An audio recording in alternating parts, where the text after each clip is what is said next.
Are you going to randomly pick? All right, welcome back to Tellus Creche. We have not been together for a little while, but since the last time, we did have a level up. Hooray!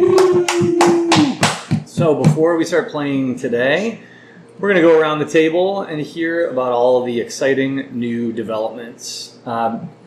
If you want to share in character narratively why or what's going on with your character, you're welcome to do so, but you never have to do that. If you want to just tell us mechanically what you can do now, that's cool. I will warn you that in future level ups, I will ask you to start thinking about why the heck your character can do what they can do now.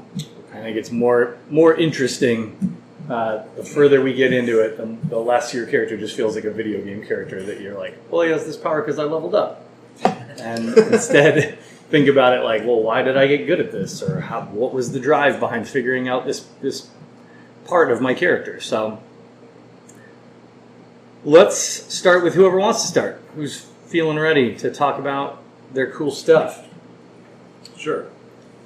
I picked the subclass Soul Knife. Ooh.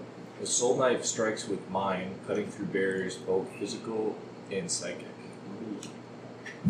So it's a little more complicated than the other ones.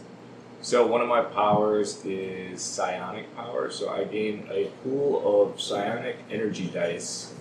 I have 4 of those dice. They're all D6s. And they fuel 3 abilities. One is to add to a check. So if I do like a stealth check and I get a low number, I can add a D6 to it. Nice. The Psychic Whisper, I can establish telepathic communication with a number of creatures for a number of hours. Ooh, that's cool. So essentially I can talk with you guys but not be with you. Is there a range? Psychic walkie-talkies. Yeah.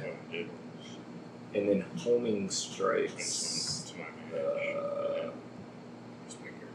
When you miss with an attack using your Psychic Blades, you can spend a psionic die and add the result to the attack roll, potentially turning a miss into a hit. Oh, that's pretty sick.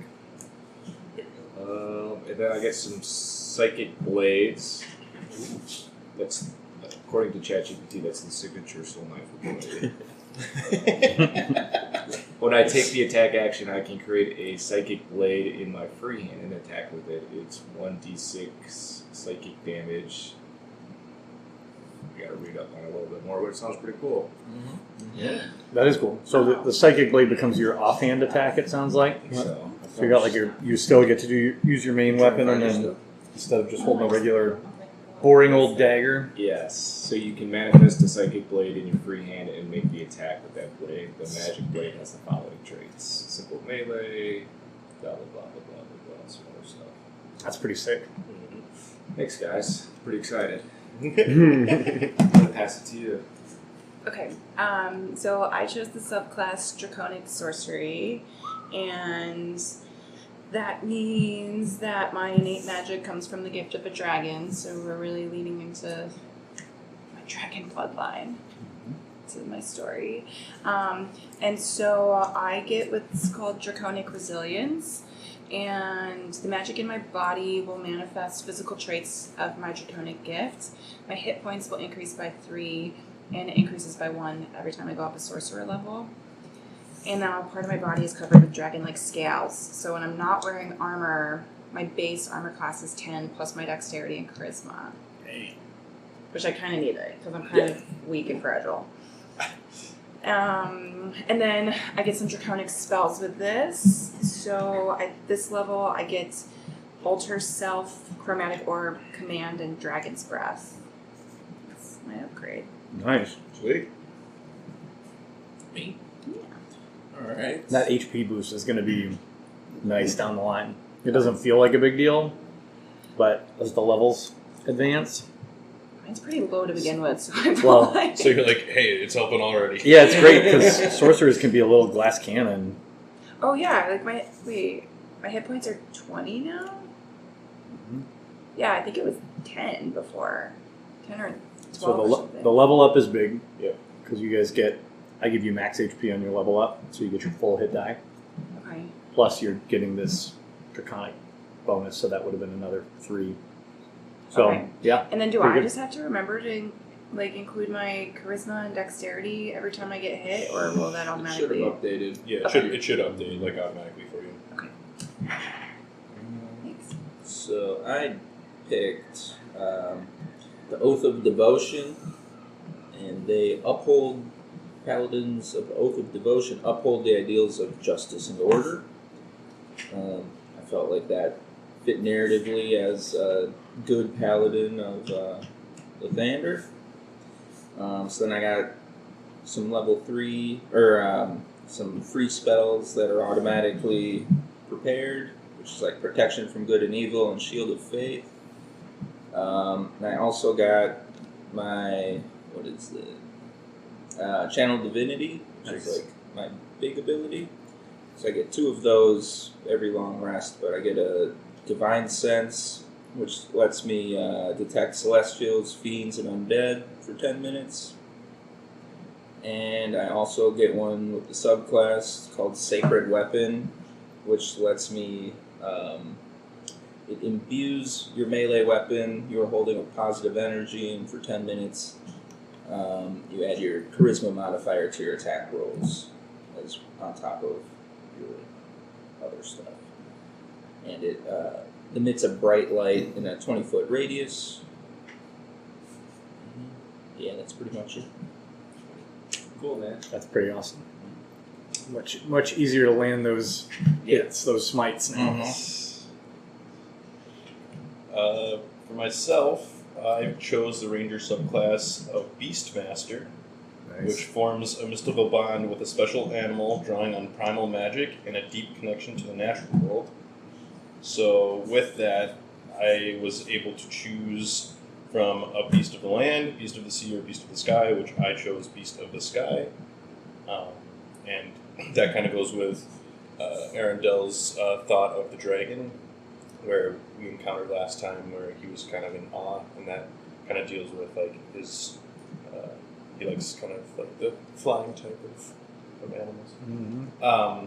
So with that, the Beast of the Sky, I get to choose the type of animal for that, which will be a falcon, which goes along with the mark of mask as well. Or no, my hunter's mark, sorry, not the mark. Right. Sorry, my hunter's mark. And the different traits that it has flyby, which the beast doesn't provoke opportunity attacks when it flies out of an enemy's reach. And it's a primal bond, which adds my proficiency bonus to any ability check or saving throw that the beast makes. And then my falcon can also do melee attacks, which is a bonus equals my spell attack modifier. Can reach 5 feet, and it's a hit 1d4 plus 3, plus your wisdom modifier slashing damage. So in reality, from what it can show, like from the automatic update, is the attack roll is a +4 on a d20, and then it's a hit 1d4 plus 5 slashing damage. Nice. It has 16 hit points, and it's friendly to all of you and obeys my commands. So. Your falcon has almost as our many best hit points friend. as your sorcerer. Well, that is great. Does he have a name? Does he have a name? Freddie. Freddie the Falcon? Yep. Nice. Incredible. I selected Mastermind as my subclass. So this gives me Steady Aim, which is a bonus action that gives yourself advantage on your next attack roll on the current turn. So you can use this feature if you haven't moved during your turn, and after you use it, your speed goes to 0. So does that mean after you use it, you can't move at all afterwards? Right. Okay. Yeah, so that makes sense. You're basically like sighting down sniper style to get advantage. That's pretty sick. Cool. Next is Master of Intrigue. When you choose this archetype at the 3rd level, you gain proficiency with the Disguise Kit, the Forgery Kit, and 1 gaming set of your choice. I selected Dice, so I'm I'm really good at dice. You could also learn 2 additional languages. I selected Goblin and Ogre. Ogre. So I can speak Goblin and Ogre. And then next is Master of Tactics. So with this, I can cast a help action as a bonus action. Additionally, when you use the help action to aid an ally in attacking a creature, the target of that attack can be within 30 feet of you rather than within 5 feet of you. Oh, So that's interesting. I think, correct me if I'm wrong, does that mean it has to be my turn when I do this? Yes. So, but what's great about we haven't done a lot of using the help action in combat yet. We've done a fair amount of using the help action for like ability rolls. So you're searching a body or something, and you say "I'll help," and then you get to roll at advantage. It works the same way in combat. Like if Judd was going after you in the order, and you were like, I want to help make sure that Judd's attack lands, right? So I'm going to take the help action by distracting this ogre to give him advantage. That's how that would work. It would burn your action normally. So your benefit here is now that just takes a bonus action. Okay. So you could still use your action to attack and then be like, and also I'm going to tell this ogre he's a piece of shit. And maybe he'll turn his head and that'll give Judd a chance to land. I'm using Judd as the example, by the way, because That's what it's the paladin is a pretty common choice for that. Like pair up. when you really need to land a hit Mhm. so that he can bump it up with smite. But a well-placed longbow arrow or who knows what, a backstab. Well, actually, super beneficial, maybe even more beneficial for your fellow rogue. Because if he's like giving advantage to him at any time gives him access to the backstab. Or the... It's not called backstab. What do we... Doesn't matter. Where he wouldn't have to be in hiding. The more often you guys can... Sneak attack. The more often you guys can get access to your sneak attack damage, the more useful you are in combat as rogues. So that's a good one. Quick question. Yeah. So I know, like, in order for my beast or my falcon to attack, I have to use a bonus action for it. But do I have to do anything to, like, do I have to, like, make an action to, like, have it, like, with us, or is it just like... No, he's always with you. Okay. Yeah, and you can decide for yourself, like, flavor-wise, how that works. If he's, like, parrot on your shoulder all the time kind of thing, or if you're, like, falconer's glove style, or if he's, like, just kind of circling all the time, and you whistle, or you've got some signal, like, think about that. But he's always around. Okay, cool. Mm-hmm. That's really nice. Can I cast something like Dragon's Breath on his falcon? What does Dragon's Breath do? Sure. You touch one willing creature and choose acid, cold, fire, lightning, or poison. Until the spell ends, the target can take a magic action and exhale a 15-foot cone. Yeah, you It's that definitely sort of can. creature? Okay. His falcon, Freddy is a creature. So I wouldn't want to do that on a bad guy. You Because wouldn't it's probably want to do that on a I bad would've guy. thought- okay. Yeah. But a fire-breathing falcon's pretty sick. He's fast, dude. Alyssa said she picked. If we want to. Okay. She did. Let me refresh this page.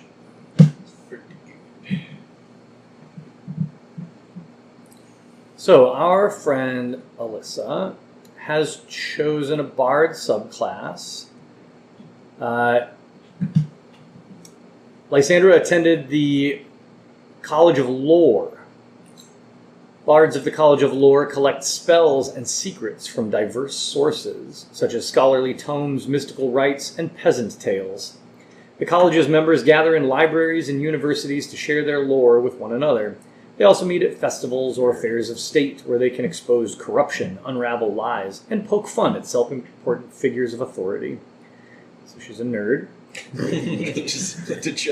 She gained proficiency in investigation, insight, and medicine. And she gained access to the ability Cutting Words. She can use her wit to supernaturally distract, confuse, and otherwise sap the confidence and competence of others. When a creature you can see within 60 feet of yourself makes a damage roll or succeeds on an ability check or attack roll, you can take a reaction to expend one of your bardic inspiration, roll your die, and subtract the number rolled from the creature's roll, reducing the damage or potentially turning the success into a failure.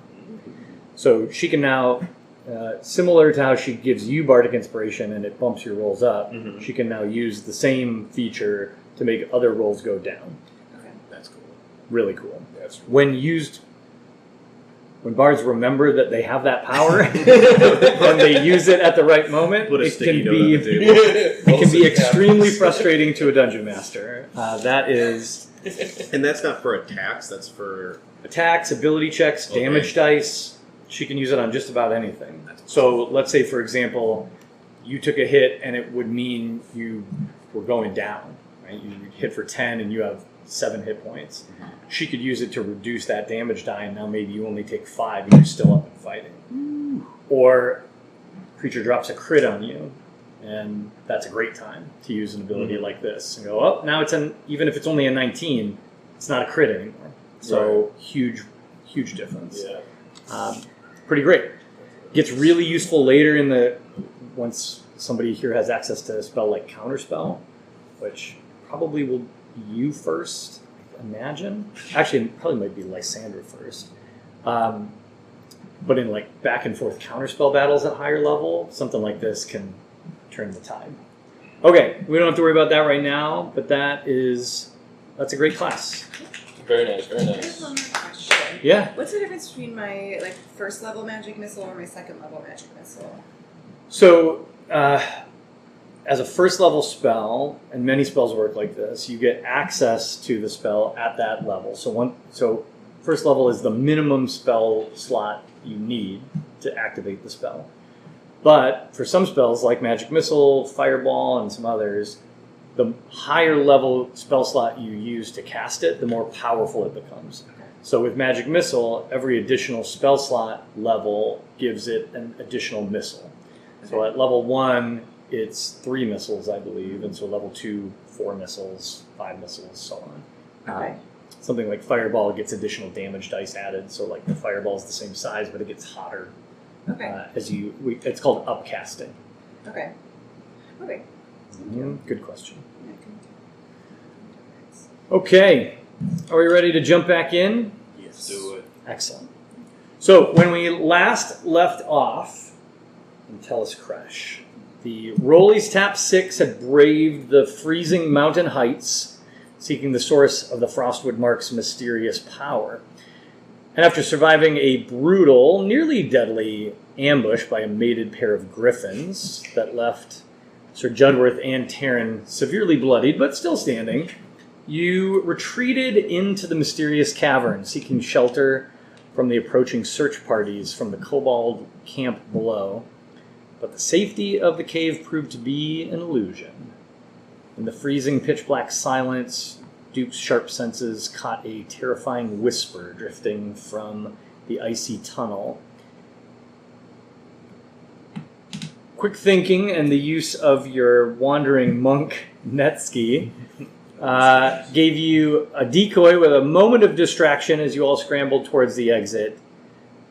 However, your escape attempt failed, and you were blocked at the exit as a long serpentine neck with a massive reptilian head pushed into the cavern, and you met Varket the Winter Fang, a white dragon. Paralyzed with fear, you listened as the dragon issued an ultimatum. He is aware that you are agents of Mask, or actually, he is aware that you're agents of a god. And to keep his secret safe, he agreed to spare your lives on 2 conditions. Number 1, you must travel far to the east, to the marches, the marshland, and infiltrate the lair of one of his rivals, a dragon known as Myst, M-Y-S-T, and steal from it a stone lit from within by rainbow light. Second, you must feed false information to your patron god, claiming that Rather than finding a dragon, you merely uncovered a cult worshipping an ancient, twisted nature spirit who's haunting the cavern. To guarantee your loyalty, Varket pressed a sharp claw into Seraphina's forehead, where he carved a freezing runic mark into her skin and warned that he can extinguish her life with a single thought anywhere on the continent. He then launched into the night sky and left you alone, shivering in the dark, clutching your wounds, and with a potentially new master pulling the strings on your fate.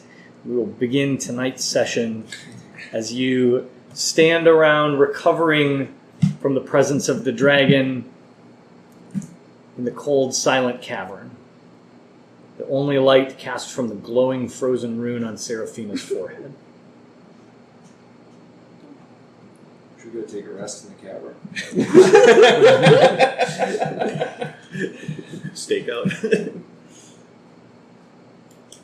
can make any choice you want, but you were pretty explicitly instructed to leave. Yeah. I think we gotta get We gotta rest, man. Yeah, let's get out of there. Gotta get out of there and just rest on the trail on the way down.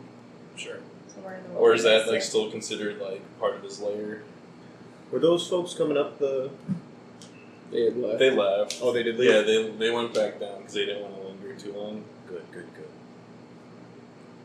Start. Or do we walk down and just rest in their camp and just be probably not though because they'll be a bit hostile. Yeah. We can't trust them. How long does it take to get all the way back down? Now that we're going downhill? Or if you take the path, an hour. But that goes past where is it dark out? It is still dark, We should but see the sun it will be rising soon. Do we know if they had people staked out to watch for intruders coming down the path? Is that something that we have seen? You don't know. You could look. Yeah, can I take a look? Yeah, make a perception check for me. Perception. Anybody get good perception? I do.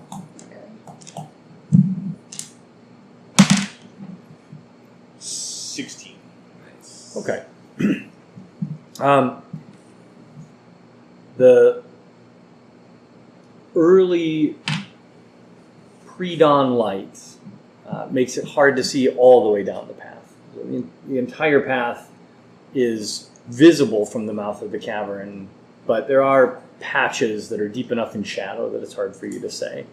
However, the party that came up was carrying torches, and you feel pretty confident that unless they left people behind without torches, and those kobolds, are hiding in the shadows specifically, waiting in ambush, that the path is clear all the way back down to the kobold camp.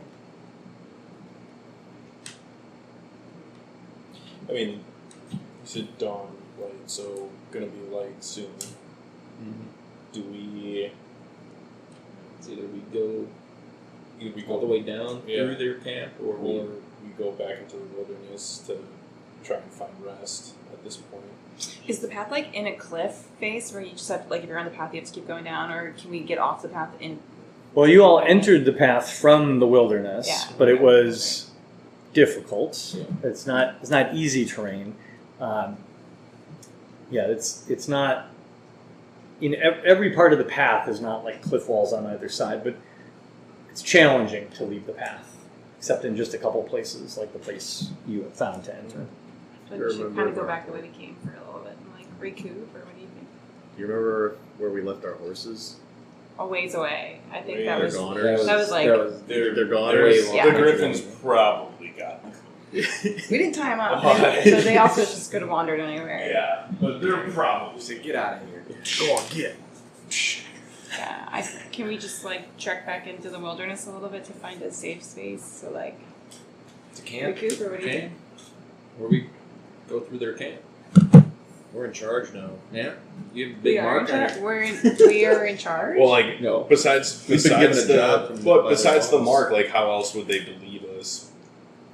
that like we're Got convinced. We know his Do we name. think that they were Yeah. like honor or like sacrificing stuff to the dragon to let them like stay down there? That way that guy came back with one arm.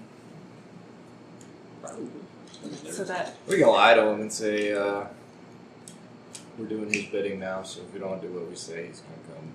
I mean, that's true. yeah, it's Yeah, not, the that's lie. not necessarily a lie. Like we are. I mean, They heard us. They're affecting the task that he gave Yeah. us. Alright, let's get the hell out of here. all right, okay. let's do it. All right, heading down the trail to the Kobold camp. Confidently. Doing the Conor McGregor walk. Yeah.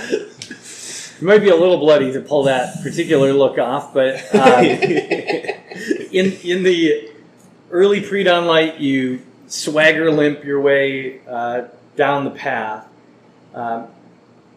As you do, the sun begins to rise, and you arrive at the narrow gap into the box canyon where the Kobold and Bandit camp is. In the full light of early dawn, with the sun up,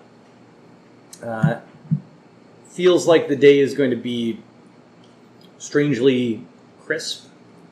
We're getting on till late summer, so most of the days have been pretty humid, hot, and heavy, although you're pretty far north now. But there's a chill in the air as you step into the canyon.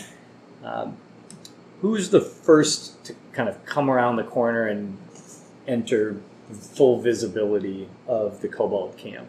Who's taking point here? Pushing Seraphina in the front. All right. Sacrificial lamb. Okay. Okay, fine. She's got the moon. She's got the mark. All What right, does my very, mark look like? Oh, it's ugly. it is. I mean, it's still bleeding. First of all, it is. It's fairly deep, not deep enough to like expose bone or anything, but it looks like a. It's a rough cut.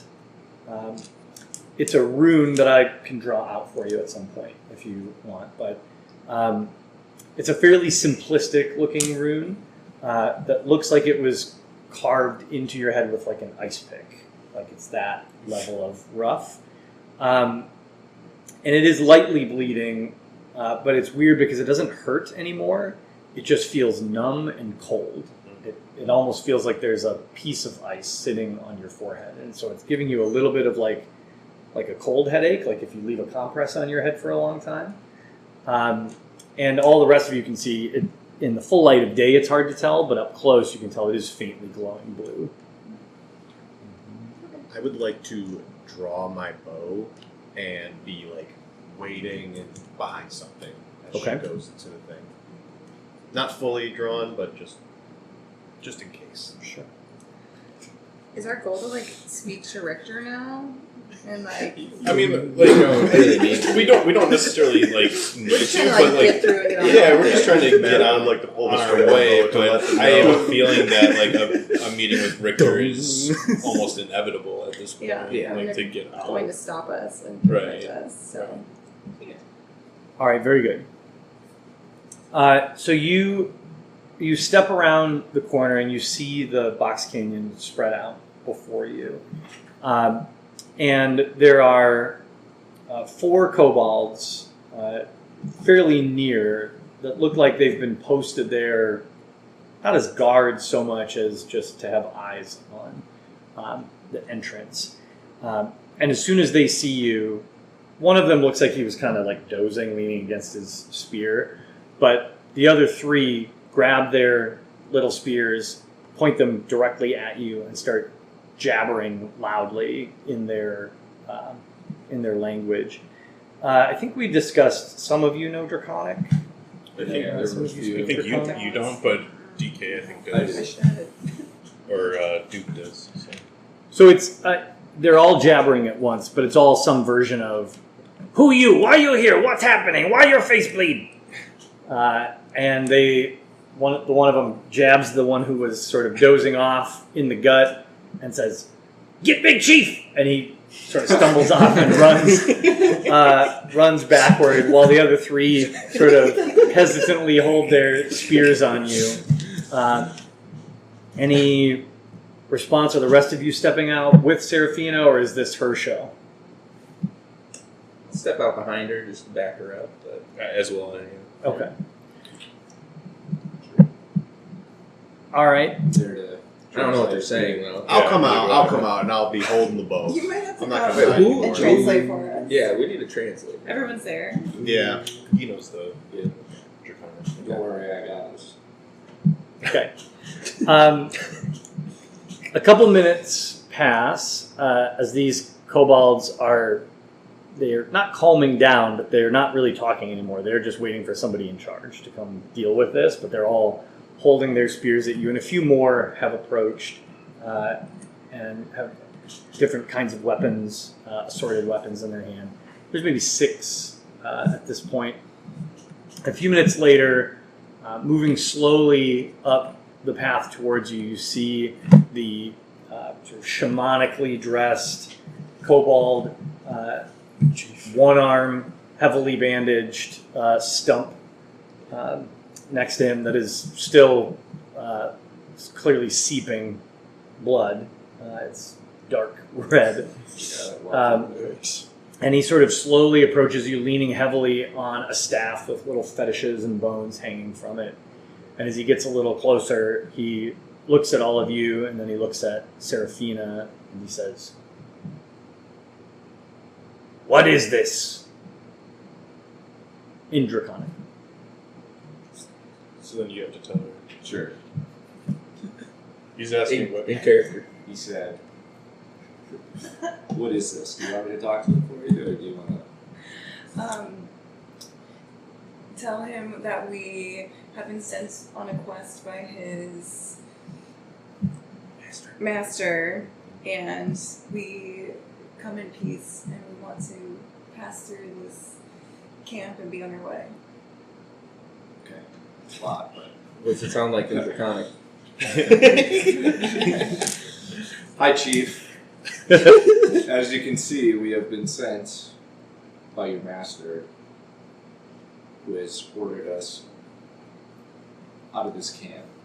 We mean no harm, we just want to get out of the camp. Make a persuasion check at advantage. Yeah. You're not lying, and there is some supporting evidence here, but this is a pretty unusual situation. That was 7 or 8. 16. Okay. He pauses for a moment, and he looks at Seraphina's forehead, and then he looks at all the rest of you, and then back at you, since you're the one who spoke. It's like, "You sent by Fang. Look like intruders. But you are marked. What does the Winter Fang need with soft, squishy pinkskins?"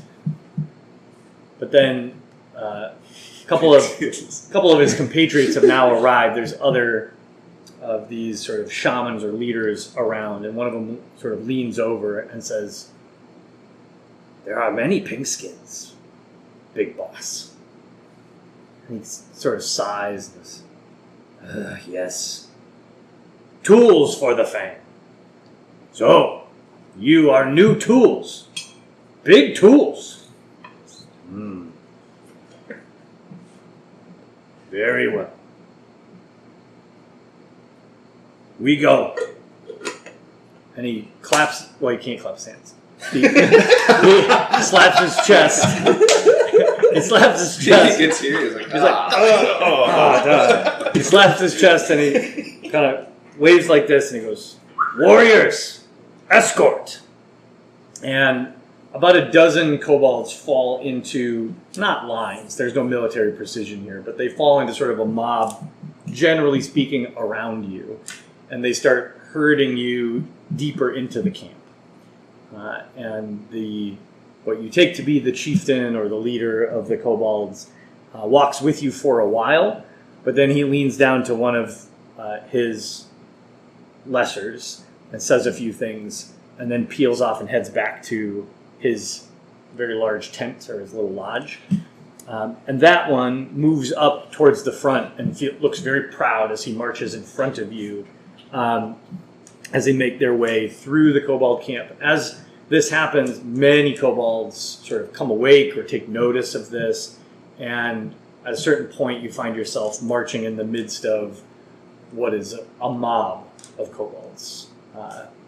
Hundreds of kobolds are behind you, to your left and right, and they're all up and on things and looking and climbing on each other's shoulders to see what's going on.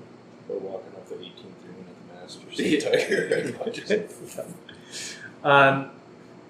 After probably 10 minutes of wandering through, you make your way to that first ridge where the broad ramp leads down to the bandit camp, the much more organized bandit camp below. And it's very early. There's not many people moving down there, but you can see some cook fires have started. There's a few soldiers up and about. Looks like there's a shift change happening on the wall.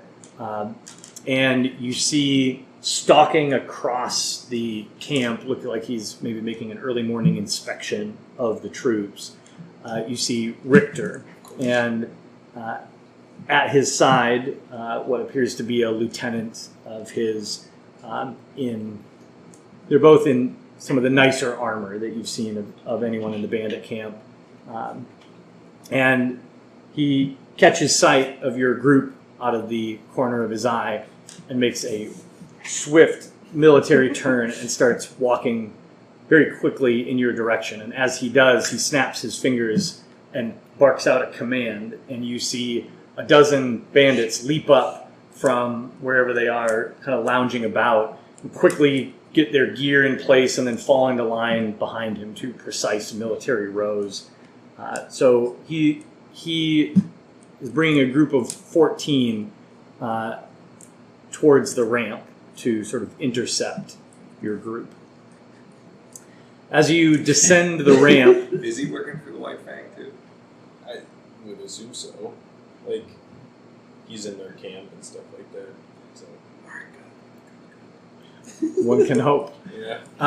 As you descend the ramp, the small kobold shaman or lieutenant chieftain or whatever he is, you're not sure, runs ahead a little bit and raises his staff in sort of celebratory victory, and he points back at you, and you don't catch everything that he says, but he calls out to Richter that the Fang has found more tools.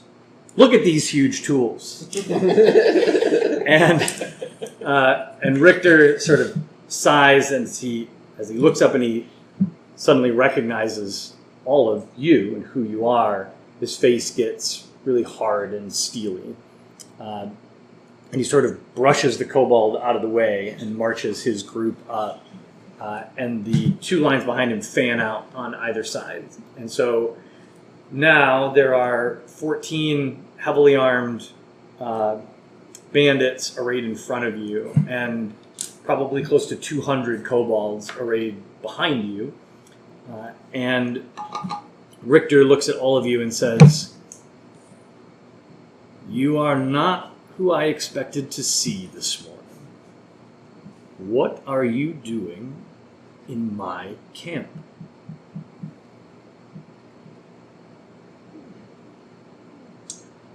Step aside, Richter. Nice. We're going bluster. I dig it. As you can see, We ran into Richter. as you can see, we have been sent by the White Fang to proceed on our mission. We're taking a shortcut through your camp. Okay. What's your favorite? Make a persuasion check. This is this Richter that killed Mort. This Yeah. will Yeah. yeah. Okay. This will He knows what not we be want. at advantage.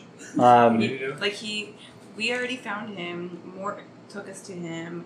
We fought him and his bandits in the woods, and Richter got away on horseback. Yeah. So Richter's like dealt with us before.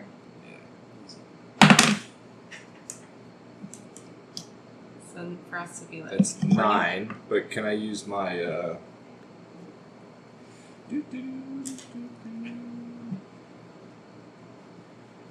on now.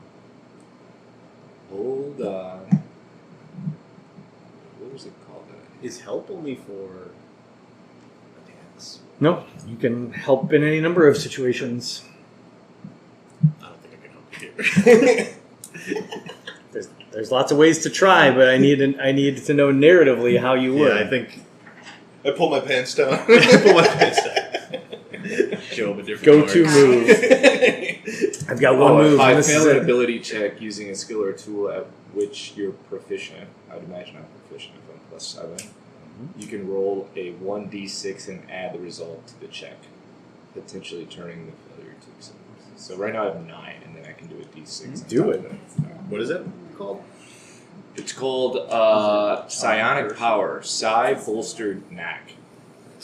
Nice. All right.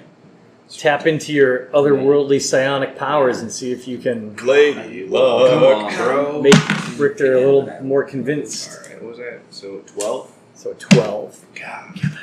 All right.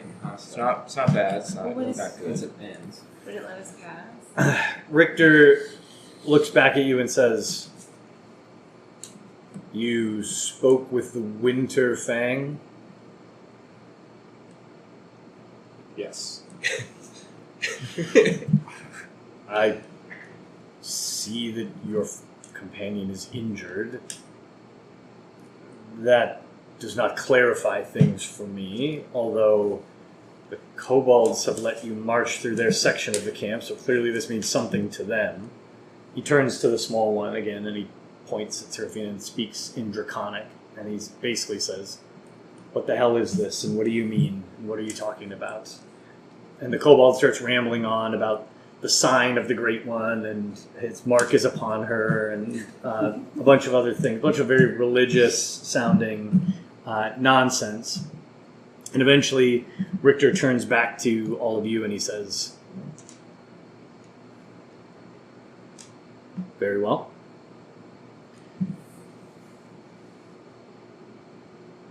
As you probably are aware at this point, if you've stood face to face with Varquette, I am not in charge here. If he truly sent you on your way, I will not tempt fate. I like all my limbs. But be warned that if we encounter each other again outside of this camp, Winterfang's eyes do not reach forever." And then he steps to the side and gives a nod. Both parties lined up on either side of you take 2 steps back. And he gestures to the gate, which is behind him. Are you going to taunt him on your way out? No. I was going to ask if we could take a little rest there, but that last part made me think that we should just leave. No, I think we should just. Yeah. Do we? I don't know if we already know this. Do we know this area well? I mean, you've explored it a little bit, but Yeah. no, this is an area that you all... This is your first time in this stretch of mountains. Could we request a map or some sort of, if they have anything like that, see if they have anything that could help us get to the marshes? We probably shouldn't tell them, but like... ask them. Before we go, Yeah. we'll need supplies and horses and. I don't know that much. All right. To whom are you addressing this demand? The kobold who is Yeah. The religious kobold. Okay. supporting us. Make a persuasion check at advantage.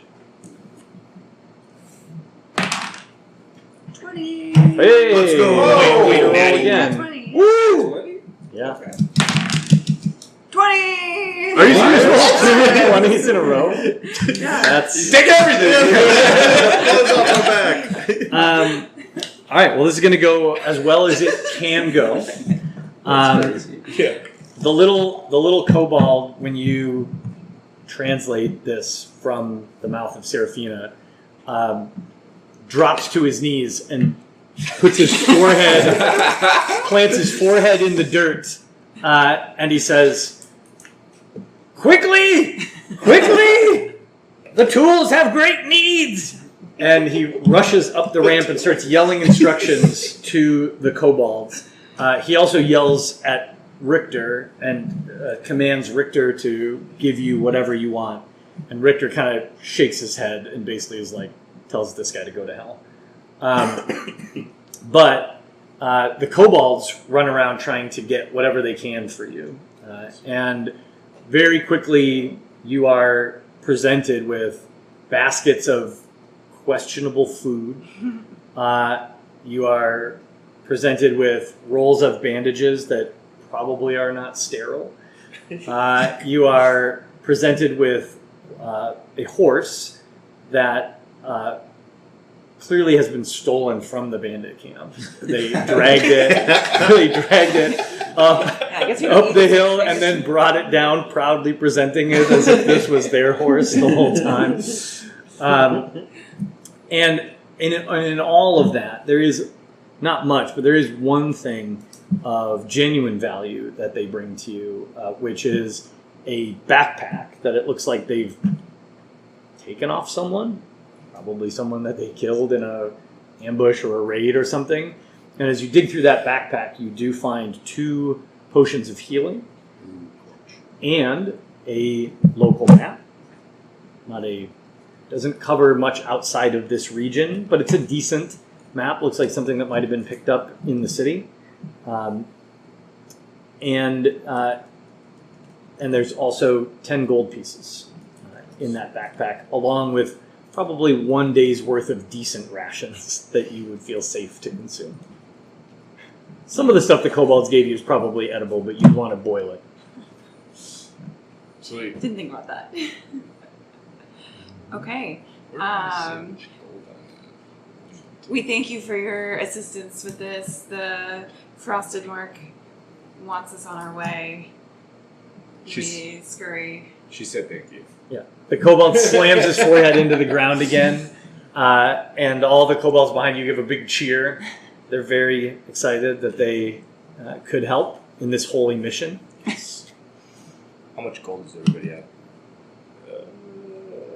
Let me see. What'd you do? I have How much gold? 20, but then the party I inventory just- is 50. I just threw the 10 in the party. Yep. And I'm adding the potions right now to the party. Thank you. So you're our treasurer then? Yep. Self-anointed? Yep. Mhm. I mean, Most trustworthy. he has an oath that he has to upkeep, so That's true. Party gold. Good. 60. Yeah. Okay, wow, guys. Way to That's go. our first victory of the day. Yeah. Huge. Pretty It's solid. about to be so Start easy. feeling. Dude, this quest Nothing is can so stop us. We should go fight that dragon. Yeah, let's go right back up Go there. and take a rest. This is going great. So how far on the local map that you said? How far east does it actually show? This map shows it includes the city you came from to get here, which I definitely remember the name of. Chelsea. That's right, Chelsea. Thank you. So it stretches as far as that to the south. East and west, it covers the majority of this mountain range. It doesn't quite reach as far as the marshes, but there are some notations on the eastern edge of the map that have sort of like arrows pointing, like what is this way, and what you see is that way is the border of let's see.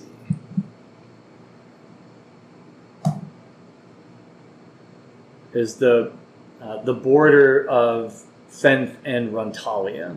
So your general knowledge of geography tells you that these marshes extend across the border, the border of these two nations between Fenth and Runtalia. As a reminder, Runtalia is the Magocracy, very small nation, but sort of the heart of magical research and academics on the continent. But that's the nation led by the Pentarch of Mages. So that is the general direction. This map will cover, your best guess is that it will cover a couple days' journey in that direction. But the border of Runtalia is when mounted, a good 2 weeks of travel. We have to get through Rontalia to get to that marsh, or is that... The marsh extends over the border. So it's large, and so the directions you've been given are not very specific. Somewhere in this marshland that's roughly the size of Yellowstone National Park so not big at all. is this dragon and her lair. And there's no like cities or towns or anything in between where we are now and that border. Oh, definitely there are. Okay. Yeah. So it's not just all wilderness. Kind of do some city hopping. Yeah. So We there's. need some inventory. Yeah. I'll provide you guys with a real map to look at some point. I don't have one ready for you now, but essentially you're going to have two choices if you want to travel directly towards the marshes. One is you can basically hug the mountain range and stay to the north. It'll be more wilderness travel. There's not really major roads up here, but it is somewhat more direct. So it'll be slower going and probably a little more dangerous as you just travel through the wilderness, but it's fewer miles. Or you can head back south to Chalceny and then take the roads to the east. You'll travel much faster on major roads. They're safer, patrolled in the nation of Fenth. But it adds probably over 100 miles to your journey. It's hard to know for sure because you haven't explored the wilderness up here a great deal. Time-wise, it's probably roughly the same, though, if you end up moving quickly on the roads, depending on how difficult the wilderness travel becomes. And depending how publicly you want to move. That's the other kind of question. Roads. So we go south and then hit the roads. Yeah, let's Yeah. hit some towns up. I think we probably don't want to spend too much time in Chelsea, though. We've kind of spent there a lot, and there might be questions as to Chelsea's where the Baron was? why we're back, Oh. and Let's go to a different town. Yeah, is there a different but town we have to go through there to get to a different town. Is what we're Let's saying. go around it. Yeah, you don't have to literally enter the Oh, town. okay, fair enough. Yeah. Then let's maybe not enter it. Because We never really the one horse accomplished right our now. Dress up Yeah, like some goal beggars. for the- Correct. No. We're sort of just side We've been questing. gone a while. Yeah. Okay. I mean, yeah, you roads. were I'd say roads. you departed as friends of the Baron. Yeah. Right, He but we haven't accomplished literally well enough, so we're back, announced and that it's to like- the civilians Yeah, of we're his heroes. town. Yeah, I just Cover feel the bad. plot. I don't want Yeah. to see what they're doing. What happened they're with their very town. very grateful that you helped uncover the And also foul blow up plot that bridges. destroyed half the village People and with burn burned down. marks everywhere. Yeah. Set We off did another solve that. look into that. Yeah, right. But yeah, I agree with roads. I'm a little tired of Yeah. wilderness Yeah. traveling and having to Yeah. find our way through. All right, very good. So, as you leave the outpost of the Frostwood Mark, there is a trail here. Like, they bring wagons in and out, so you can follow that path. It does lead eventually back to Chalceny, or you can follow the trail that you took. Not the trail. You can retrace your steps through the wilderness to get back there the way that you came before.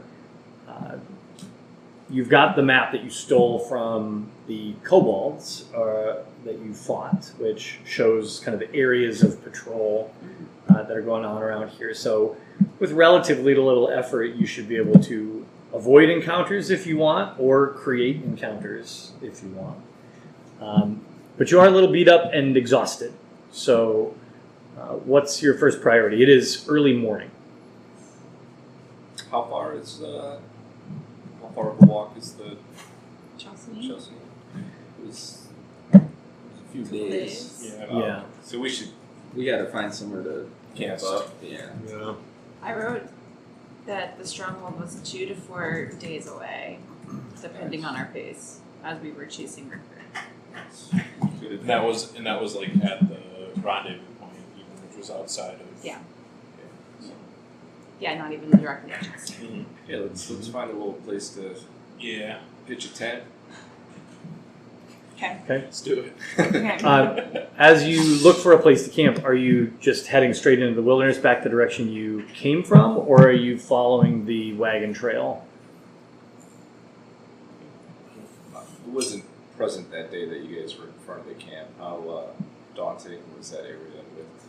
I mean, we have the map and everything like that, so like We know where those areas. we know where those areas are now. And I mean, we specifically went into that area to try and like, really identify. So where we it was. pick one of the areas where there's not people and camp up.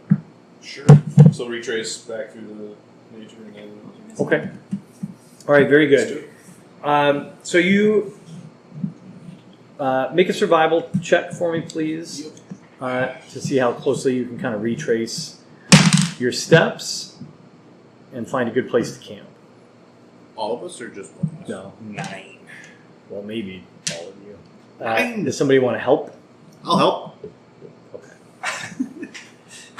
So roll again. Well, you're going to get advantage because of the assistance of Taryn. How often can I use that? 6. Anytime. Pretty much, like a yeah. new, that's awesome. Okay, so Taryn does not help. Taryn attempts to help. What'd you do? Try and kiss me? I just go in for a kiss. Just put his arm around you. Still, Rogue inspiration. he's still dripping blood from many wounds. So you Not good. you try your best to kind of find, retrace your steps, but it's been a chaotic few days. You do re-enter the wilderness and you travel for a time. In the end, you're so exhausted as a group that you don't get very far before you kind of give up on finding the perfect campsite and just take whatever you can get. And so you kind of flop down in a clearing with some light cover of pine trees and a pool, a sort of a small still pool. It doesn't look like the freshest water, but you just can't keep moving. And so you start to make camp. It's not even noon yet, and you all kind of settle in. Are you keeping a watch? Yeah. Okay. Yeah. I need a first watch and a second watch. I'll do the first. Okay. I'll do the second. All right. So Taryn takes the first watch. Everybody else settles in, starts bandaging wounds, making food, trying to catch a little shut-eye. Taryn, give me a perception check. And then, Serafina, why don't you give me a luck roll? 10. Is Okay. luck with a d20? Yep. 7. Oh, 7. Okay. Lady luck. So, Taryn, as the activity behind you starts to calm as your group gets bandaged, gets a little food, and then just starts kind of passing out random logs and bits of moss behind you, lay out their bedrolls. Things start to get quiet, and your own exhaustion catches up to you, and your eyes start to get heavy.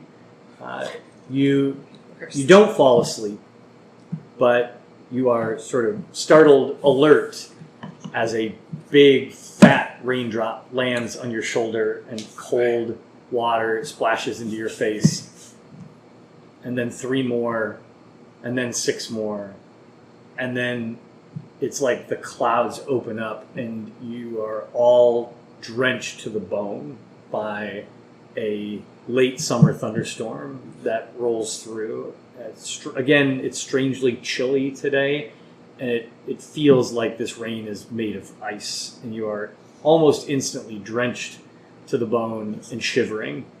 No one is going to get the benefits of a long rest at this campsite tonight. Would my exhaustion go away?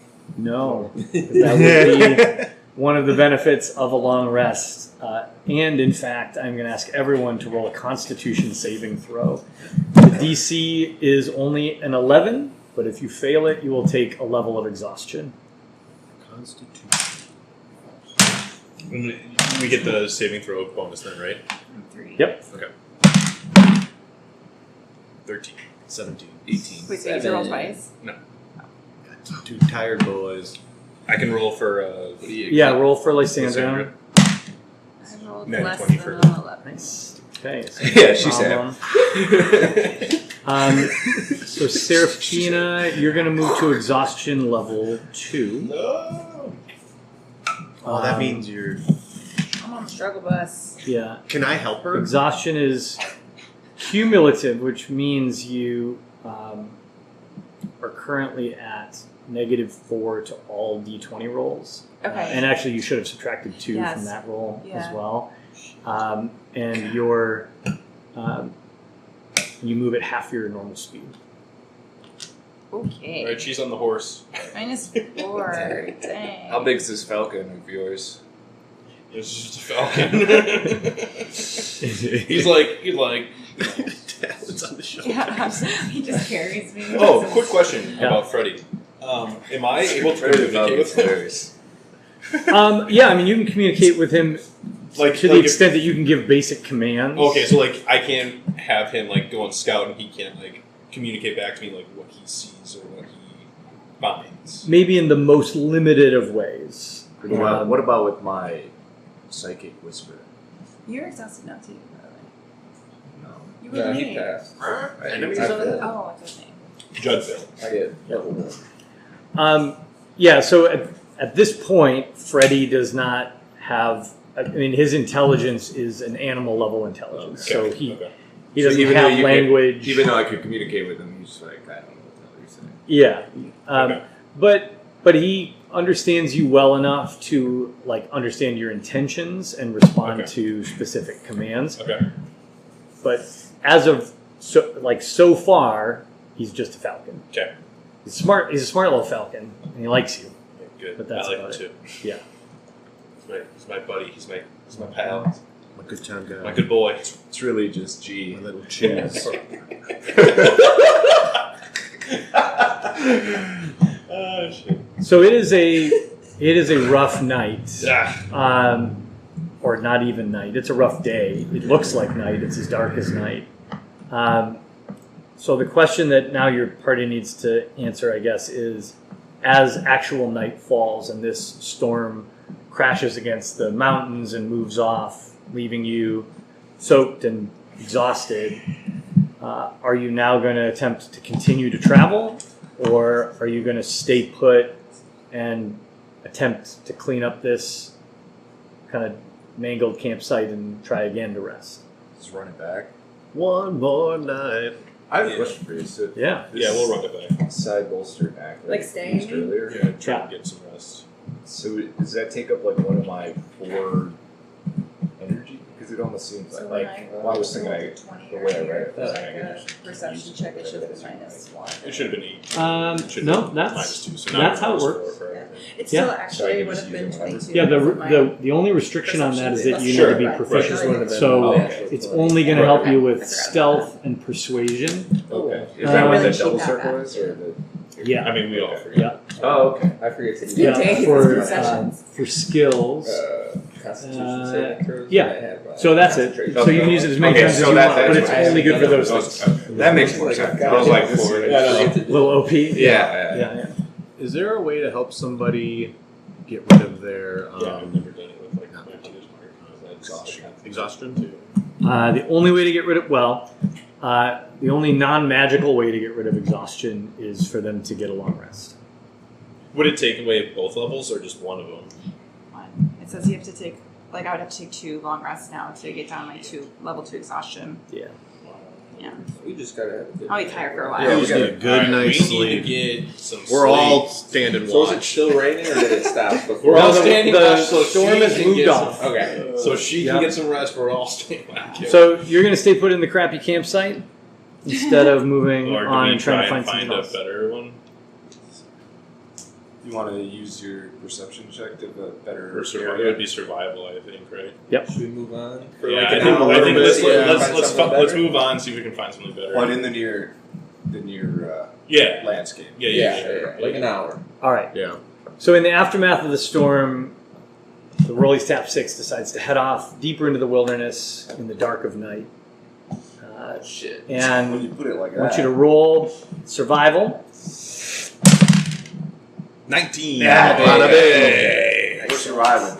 I just need to kind of lay down for a second. Guys, I'm sorry. I'm sorry. On the bleeding edge of exhaustion, your ranger's senses sharpen, sensing the danger that you are all in out here in the wilderness. Locked in. And after almost 2 hours of travel, he waves you over, and you find a very large sheltering rock that has some thick bushes growing up along the sides that creates a protective area where the wind can't get to you.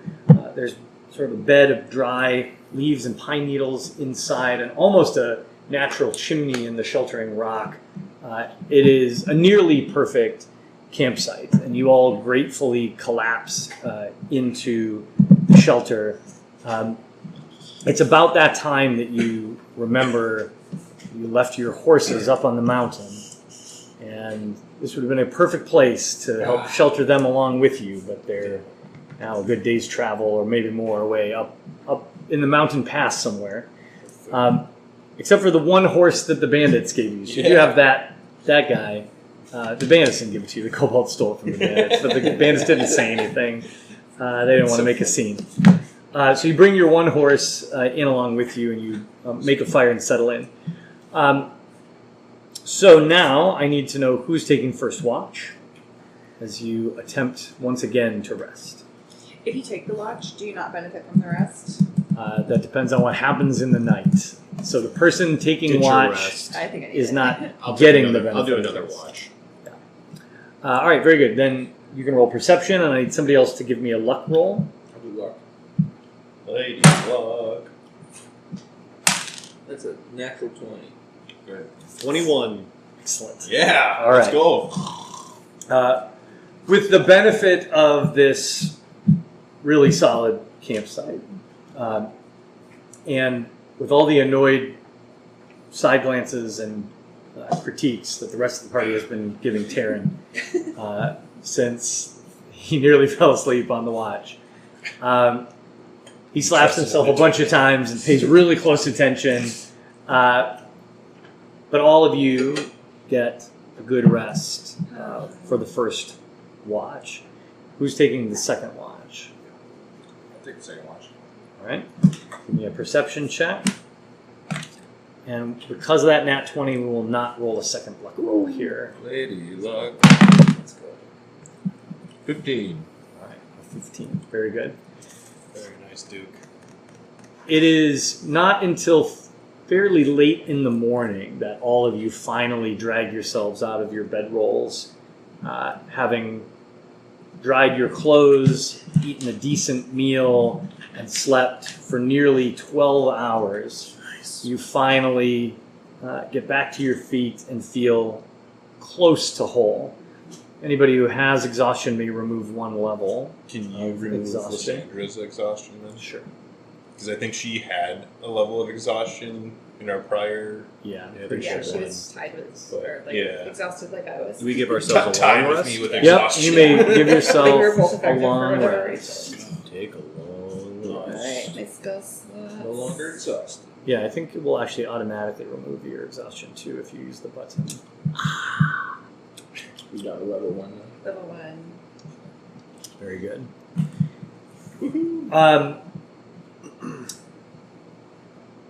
So, you make yourselves a fairly hearty late breakfast. Delighted to find that the bushes around you that were protecting you from the wind are actually wild blueberry bushes that are heavy with fruit at this time of year. You have a delightful breakfast and prepare yourselves to move on. Your ranger actually has picked up the original trail again as well at this point, and you set out Unlocked. back in the direction of the rendezvous point where you originally met Mort. May he rest in peace. Head still there. Maybe. I don't remember anybody doing cleanup.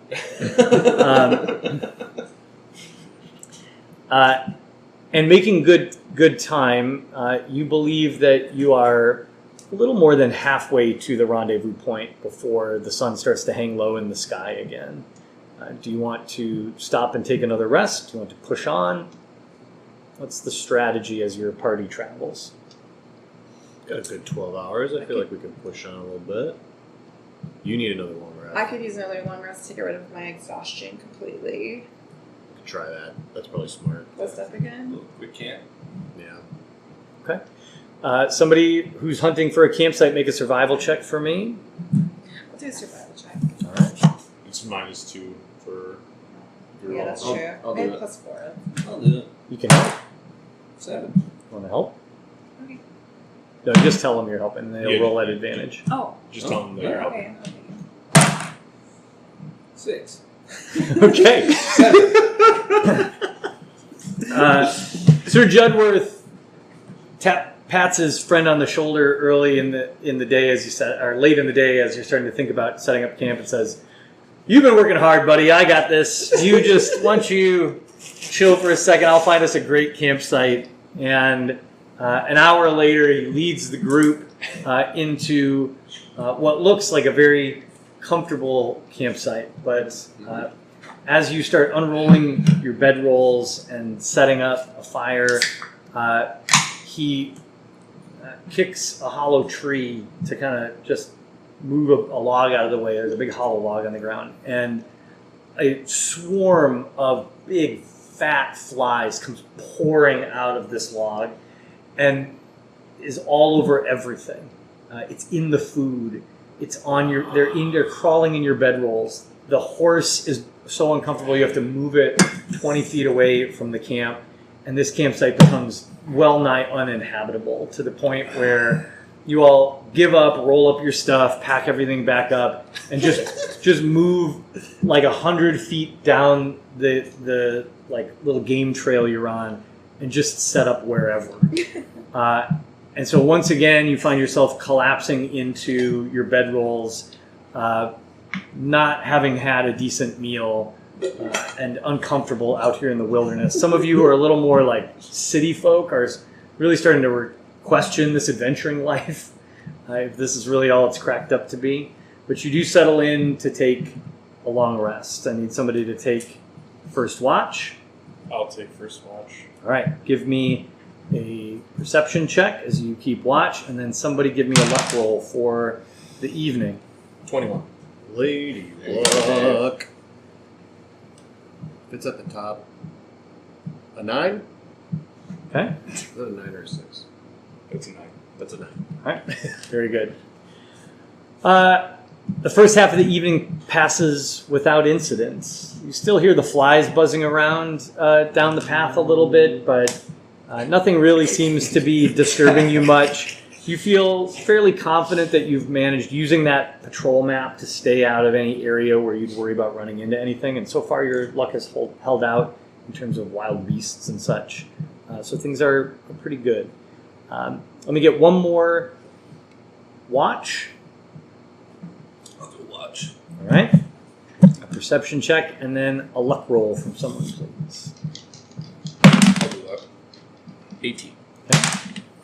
9.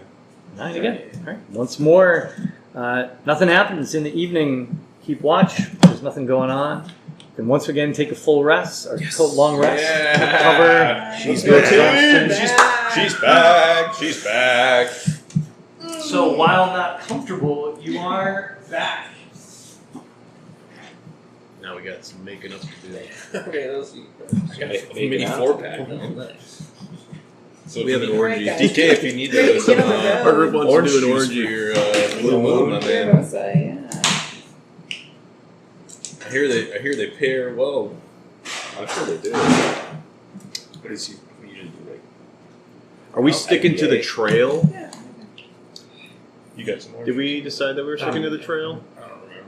I don't remember. We've been tracing back toward like the way that we came, and then we're gonna start going like through the Yeah, you're roads. off-roading it currently. We're going towards. Do you think we're gonna come back to that like rendezvous point where the carts were, where there was? That's like, where you're headed. Yeah, that's where Okay. we're headed. Mm-hmm. Like Hopefully, when we run into like Angus. yeah, hopefully DK's boy Angus is there. That freak. I still have a mystery. Just a gift businessman. You do? from him. Yeah, I bought like a mystery gift. And I just haven't revealed what it is How yet. come we haven't opened it yet? Well, I'm saving it for a special occasion. Might make you Was that from purchase it. Angus? Yeah. Oh, yeah. Wait, do you know what it is or no? I don't know yet. Oh. I mean, I have an idea. But I gotta remember. What that is. you just kind of left it in the air. It's Yeah. like, How did I describe the size of the package? Oh, great. It was Great. cylinder shaped. Then I know exactly what it is. Yeah, that's great. it's just a mystery box sitting Mm-hmm. in my backpack. It's heavy. Okay. I'll tell you that. Heavier than the size of the package would imply. Dance. It's heavier than it looks. Yeah. Okay. The next day's travel, the weather shifts back to what you are used to as you get a little bit further south. It starts to feel again like late summer in this area. And you have a pleasant but kind of humid day of travel. With only one horse, it's helping your pace a little bit. But since you're kind of moving through the woods, you're mostly using that horse to help carry packs and things like that, or maybe rotating your party members to give a little rest to your legs from time to time. You don't need it because your little monk guy keeps you going on the long walks. But for everybody else, it's useful. Lysandra is spending a lot of time up there, like a little bit, like almost like a selfish amount of time on the horse. I'm still exhausted, guys. Yeah. But towards the end of this day of travel, you rejoin the wagon trail, and you realize that you're very close to the place where you initially encountered Mort trying to swap out packages in the underside of wagons. And as you come around the corner, you can see that this exchange spot, this campsite where wagons were parked last time, is empty. There's nobody here currently. It's late midday, probably 4 in the afternoon, something like that. This is an obvious and prepared campsite, so it's a place you can stop, but it's still early enough in the day and you're on the road. Once again, that if you wanted to keep traveling, you could still make good time before nightfall. It's up to you. Keep going. You're now only about a day's travel from Charleston. We gotta get some we gotta get some extra horses. Yeah. Why Let's travel. not keep going? Keep going? All right, sounds like you're going to push on. Go on. Very good. I would like everyone to please make a Constitution check to see how long you can kind of push yourselves beyond the normal travel day. This is not a saving throw, just a check. I got 20. 20 is quite good. 15. 15 is good. 12. 4. Oh, man. Well, you are heavily armored, so it's a little unfair. That's a great roll for Alyssa. It's 18 plus some. Hop on that horse. 18 plus 1. 4 horse. That's fair. As a party, you succeed. But yes, Sir Buddington does mount the horse more and more often as his armor drags him down, and there's sweat just dripping off of him. And at a certain point, you have him ride near the back because you don't want to be downwind. Stinky bud. But you manage to push on until well after sunset and a good distance into the night until nearing probably 10 o'clock in the evening. You can see the lights of the city of Chelsea up ahead as you approach the outskirts. Do you want to enter the city or do you want to make camp outside the city walls? This is a safe area. Into the city. What's up? Into the city. Good little motel. Oh my god. It's our home. Was it our friend again? Yeah. All right, in you go. You ride into the city of Chelsea. There are guards at the gate this late at night. The gates are closed.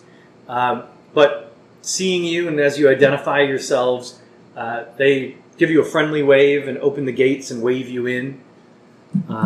Back to the Gilded Lily. Head back to Is it open? your What time is it? digs. Do we want to specifically go there? I'm just kidding. I don't know. You want to what? One of the ladies that work there saw us torturing. Oh yeah. Maybe we'll go to a different motel. She's like, I don't understand. Do you want to get like heroes? something? Let's talk torture. I did like a headbands? little bandage. Little where- You could head to the Slith.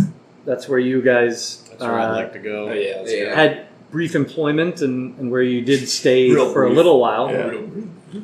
Okay. All right. You.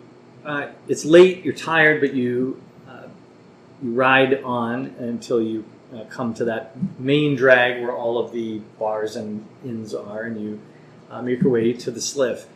As you do, you can see that some of the neighborhoods that you ride past, there has been some effort made already to reconstruction from the damage, but there are still entire city blocks that are just rubble and char, burned to the ground. Some of the shops and homes on the outskirts of the fire, though, have fresh boards that have clearly been replaced. You can see, bright new wood in sharp contrast to the smoke-stained, sooty boards next to them. But there are probably 2 square city blocks of just devastation that you ride past. But no more smoke rises from the ashes, at least. And when you do make your way finally to the Slith, the street is fairly boisterous at this time of night. There's a fair number of folks out, maybe even busier than you had seen it in the past. But there does seem to be a slightly different energy. Does anybody have a high insight? I have a +4. Anyone else have a high insight? Lysandra's is pretty high too. Yeah, mine's Yeah, 0. also a +4. So I would say the two of you kind of pick up on this, and maybe Lysandra makes a comment about it. But she's like, is it just me or are there more angry drunks out tonight? It just feels like there's an edge in people as you observe as people walk by. There's not a hostility, but like, I think this is a universal experience for everybody at this table, but you ever been at a college bar where you can just kind of tell some frat bros want to start a fight tonight? Yeah. And like they haven't started it yet, but you see them and you're like, they came here to do this. Yeah. It just feels like there's more of those guys out this particular evening. We don't want to get involved in any of that. Or do we? Sir Buddington wants to break some skulls tonight. No, I'm just kidding. Wish mother ever would. What if we cross paths with Fenna? She's gone. She's gone. She's She gone. didn't come back. She gone. She no finna catch we- these hands. Wow. Mic drop. You Write it down. Write it down. You arrive at the outside of the Sliff, and as you step inside, the familiar interior greets you. You see the oddly good-looking bartender mixing, pouring wine behind the counter to not an overly packed tap room or tasting room, sipping room. What do you call the interior of a wine shop? Doesn't matter. The vibe outside is not the vibe here in the Sliff. This is not a place for frat bros or cracking heads. This is a hoity-toityer kind of space. But there are quite a few people here, some of them familiar to you. Not your buddy, whose name I also definitely remember. It's been a minute. Mikhail? Mikhail, thank you. Oh, I love when we have a note taker in the party. Mikhail Starbrother? You don't see Mikhail, which is a little unusual, but not that unusual. It's pretty late at this point. You know Mikhail's here pretty much every night, but he's not closing the bar every night. It's usually a glass after work and then back home to the family. But you were in here enough to see a few familiar faces. What's the plan? No question. Is a Vex that's a type of pistol? A Vex? A Vex? It just says Vex pistol, or is that just what that extra bonus action for a pistol? Oops, sorry. There's a pistol? Not in my world, no. Okay, never mind. I have a Vex dart. Can I change that to something?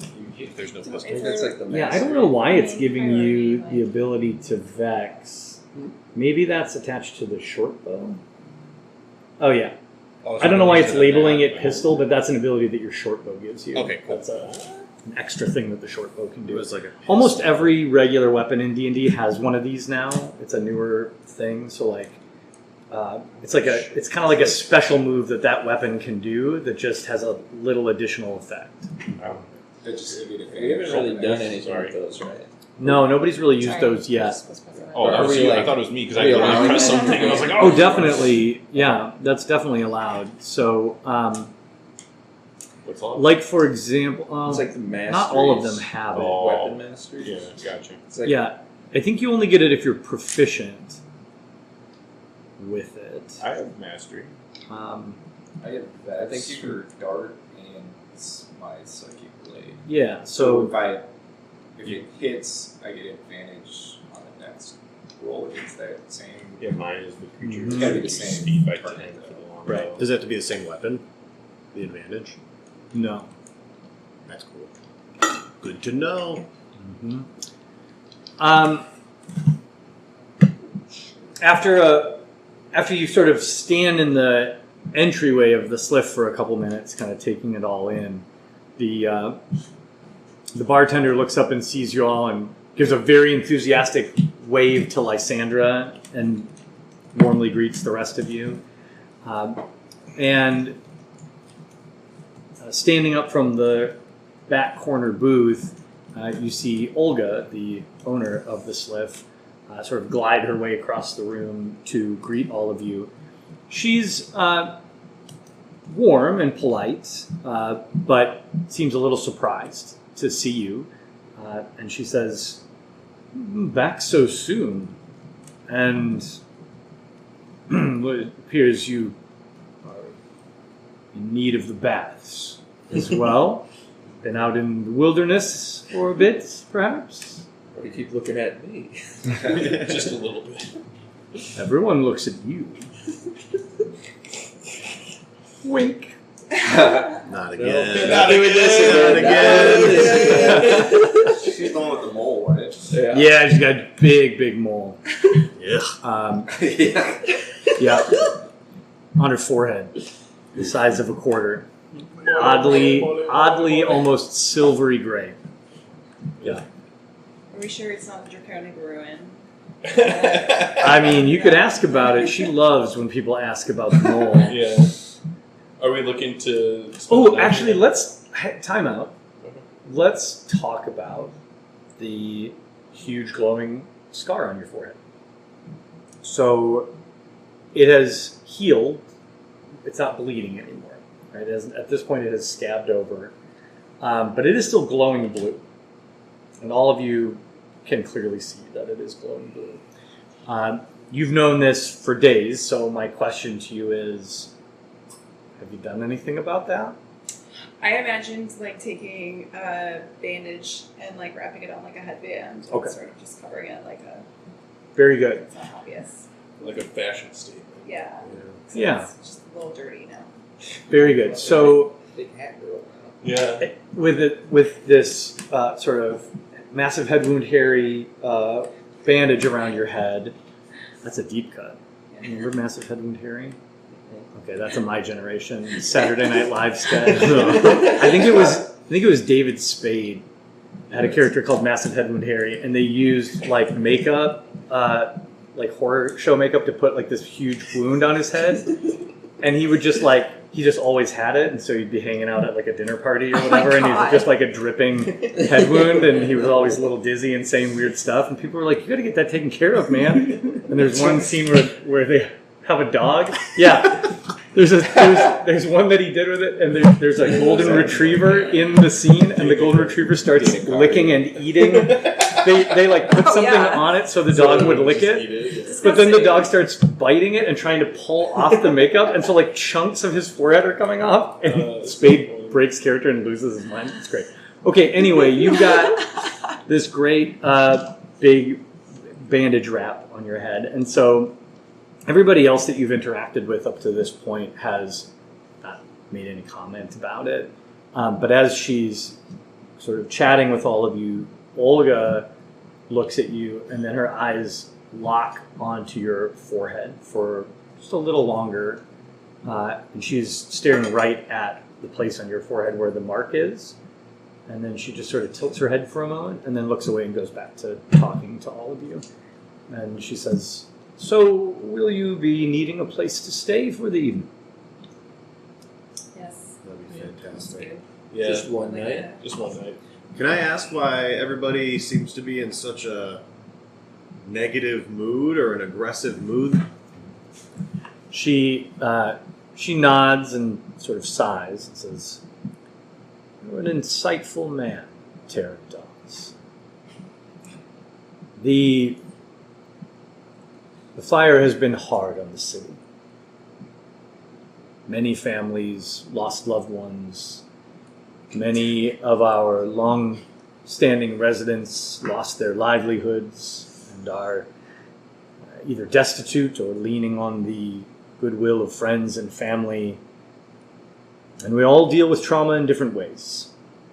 If I can be honest, some of the men of this town have directed their frustrations in a less than productive way. There have been a number of fights broken up by the guards since the last time you graced our doorstep, and I don't see it getting better anytime soon. Baron does what he can, and he is a generous patron. Many of those who lost everything have been given aid, but there's only so much that you can do. We will recover with time. I've been here in Chalceny for many years. We've weathered catastrophes before. This one was serious.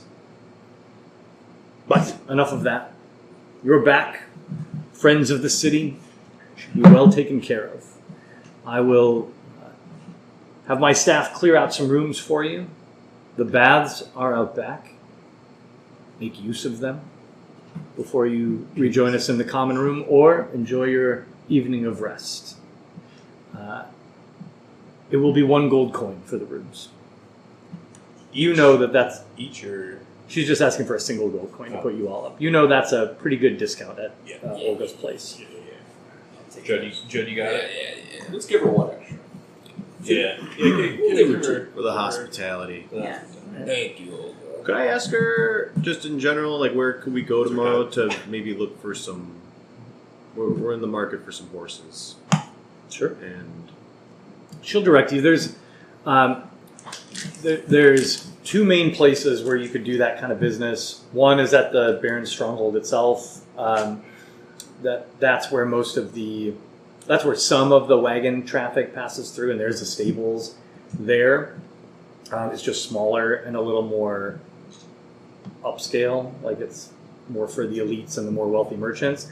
And then there's the main kind of wagon depot, let's say, nearest to the promenade where all of the shops are. Mercantile place. In the mercantile district, yeah. There's a very large wagon near and stables in that area where you could definitely acquire some mounts.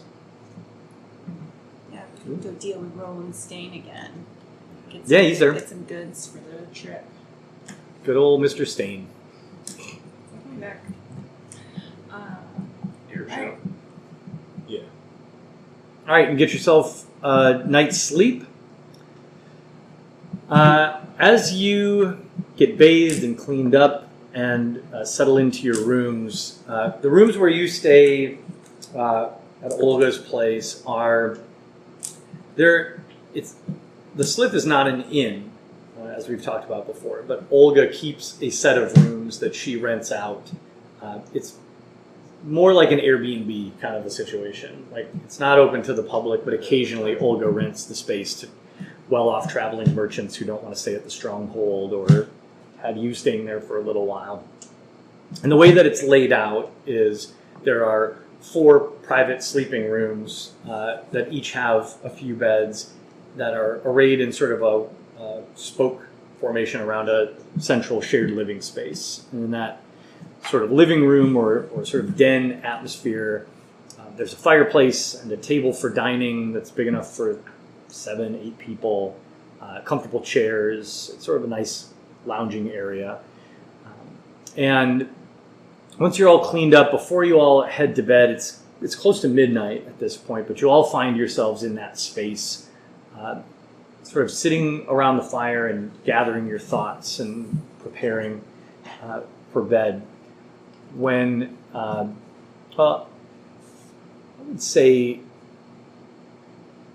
probably Duke is the first to notice the dark figure standing in the corner of the room, in sort of the flickering shadows cast by the fire. There's what you believe is probably a man, dressed from head to toe in exquisite formal wear. Think like Victorian era butler.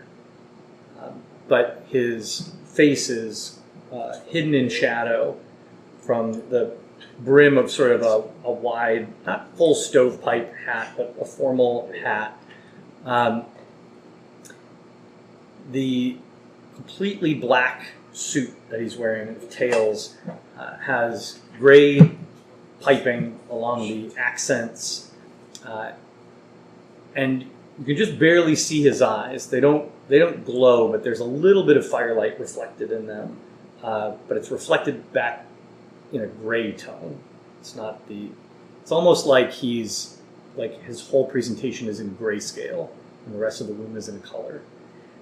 Except you notice that from his right hand is dripping bright red blood. All 5 fingers of his right hand hanging at his side are a bright crimson, and it's just slowly dripping and splashing on the floor. And he's just standing there silently. You're the only one who notices. I'm just gonna make eye contact with everybody and sort of one of these, Okay? and then say, "Show yourself." Okay. In a very manly, deep voice. Yeah, all right, great. Roll an intimidation check.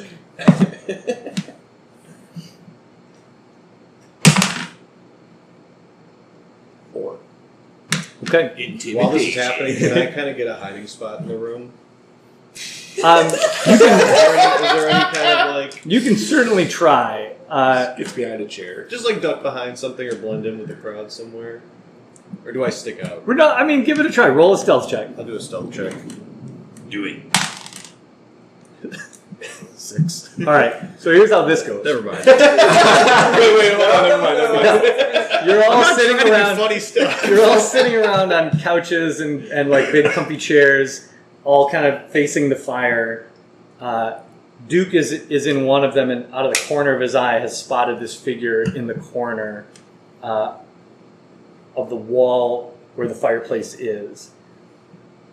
Taryn, who was facing Duke, having a conversation, sees Duke say this, and he kind of turns and sees the figure out of the back of his eye, and then he goes, "Whoa!" and throws himself over the back of the couch, and then rolls, and then peeks over at the dude, and it's about that stealthy.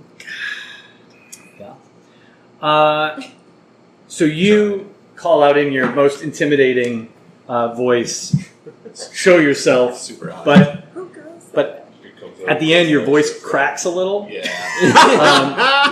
Show yourself, and the figure doesn't respond, but it does take a small step forward and is revealed slightly more in the light. You can see now this figure's face. It is the most plain human that you could imagine. Just as you try to get a sense of who this person is, your brain gives back a nearly generic response. Create a character. Yeah, as if you ever saw this person again in a crowd, you would have no idea that you had seen him before. You get a sense of maleness, but that's about all. As soon as you glance away, the face is forgotten until you look back at his face. Is that you, Mask?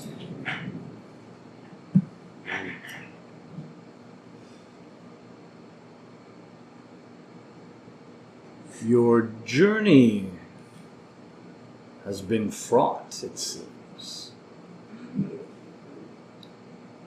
I join you again, wearers of my mark,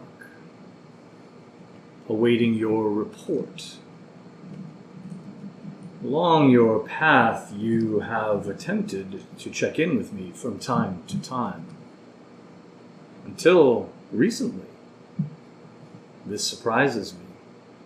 You were hidden from my view for a time, which is not unexpected as you penetrated the stronghold. It's the reason I sent you there, because I cannot see inside. So now, tell me, what did you find? I'm gonna slowly stand up.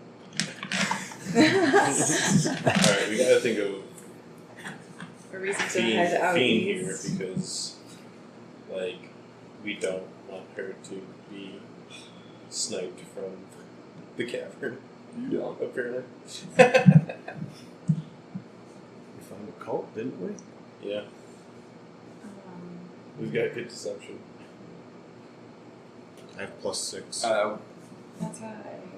Is that the route we're going? We have to lie. Well, we don't think you can help anyway. What? We don't think you can help anyway. Yeah? But even if we tell him, like, I don't need his help. Well, Well, you failed, help so- with the problem that you got going on. Oh, that's like what the dragon said though. If we tell a mask what's going on, they'll kill Yeah. him. You'd be full of it. Oh, Dragon's very okay. powerful. I'm not willing to risk that. Okay. Fine. All right then. Yeah, sure. I'm gonna stand up, clear my throat, and be like, Mask! Oh, buddy. What's with the bloody hands? Yeah. like, You might want to get that checked out. And then I'm just gonna say, It's not mine. Your hand or your blood? No response. I'm going to then say, We were surprised to discover a cult in the mountain near the stronghold. We were able to make contact with the beings that were in this cult, and they were worshiping an ancient spirit of nature. All right. This is the Terran show. Anyone else chiming in on this? Help me. Yeah, boss, that's what happened. Yes. Someone help. We've been given useful information that our You got quest this shit on your forehead. must take us to the east.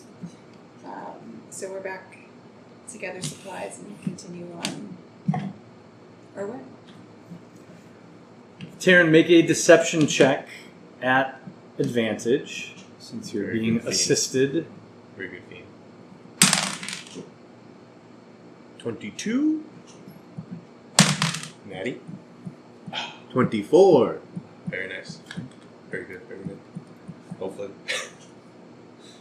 There's a long, drawn-out pause as Mask sort of, his flickering gray eyes kind of bore into you.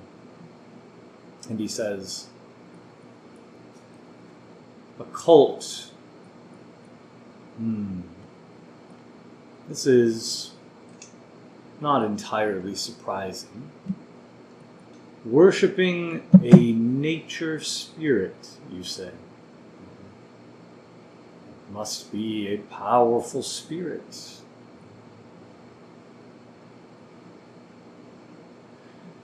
It is rare in my experience, Master Dawes, that a nature spirit can block the sight of a god. And you, Seraphina." Can I really quickly cast a self-altering spell to change my appearance? You can.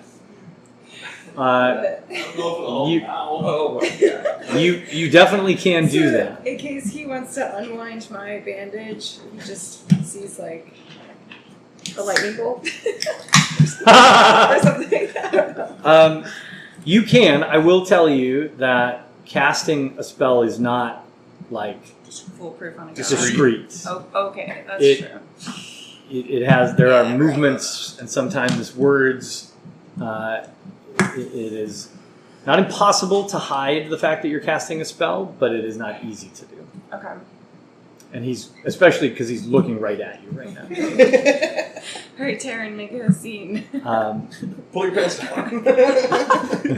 Once again, the go-to move. He does not say Seraphina. He says Mistress Stormskin. Shit. You say you have a mission. How is it that you encountered cults, uncovered the secret I sent you to uncover, but left that place with a mission? A mission from whom? Yes. No, we do not feel like we've completed your mission just yet. We're still trying to follow the origins of the bandits that are creating havoc across the region. I see. So, the tale you are telling me is that you penetrated the bandit stronghold, discovered a cult worshipping a nature spirit, but that nature spirit is not the source of the problem, but rather you discovered some evidence that you are still pursuing. What is the evidence that you discovered in the stronghold, and where does it lead?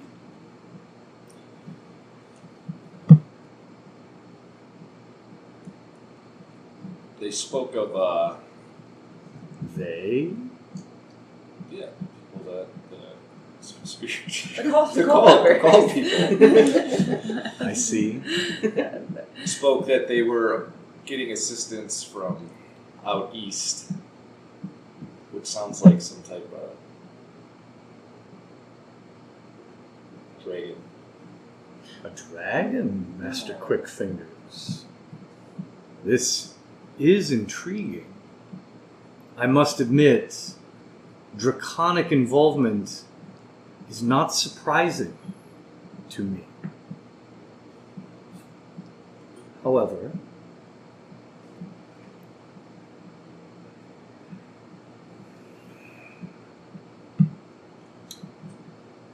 I must be delicate with mortals. You are fragile, and your destinies are your own. However, it is important that I understand whether our purposes are still aligned or not. And so I will ask all of you very... this is not my style, you must understand. It is improper. But if you will allow the impropriety, I will now ask you, on the strength of my mark, to tell me directly if our purposes are still aligned or not. That is the only question I will ask, if it makes it easier for you to answer.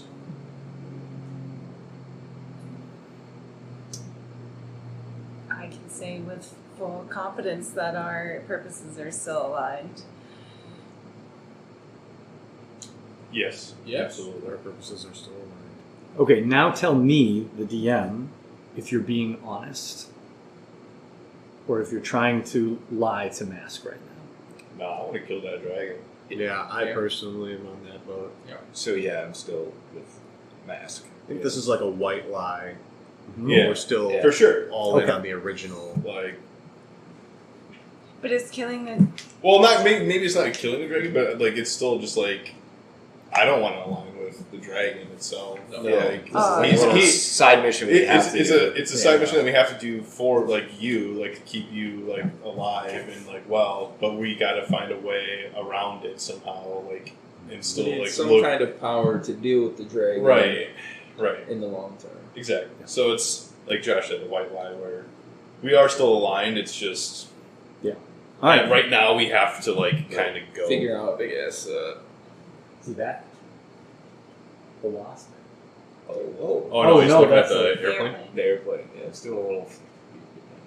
Yeah, chat, we're looking at the airplane zones. That's great podcast material. You guys see that? That's crazy. What even is that? I don't know. I've never seen anything like that. Anyway, let's move Alright, on. anyways. All right. So you all give an affirmative response to the avatar of Mask, and he doesn't smile, but you see the sort of stoic, blank look on his face soften just a little bit, and he gives a nod, and he says, "Very good. In that case, perhaps it is time that we expand our bargain." And he lifts his non-bloody hand, and he gives just a little move like this, and Serafina, your bandage starts unwrapping itself. Oh And drifts up into the air over your head, revealing this glowing sigil. And he looks at it and he just goes, shh. And you feel his breath from all the way across the room sort of wash over the top of it, and it suddenly feels warm. And all the rest of you see the sigil fade, and it's not glowing anymore.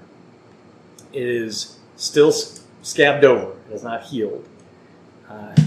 And then he gives a little flick with his bloody right hand, and completely unnaturally, physics seems to stop operating for a moment, because the blood spray flicks up and it falls in a speckle around you.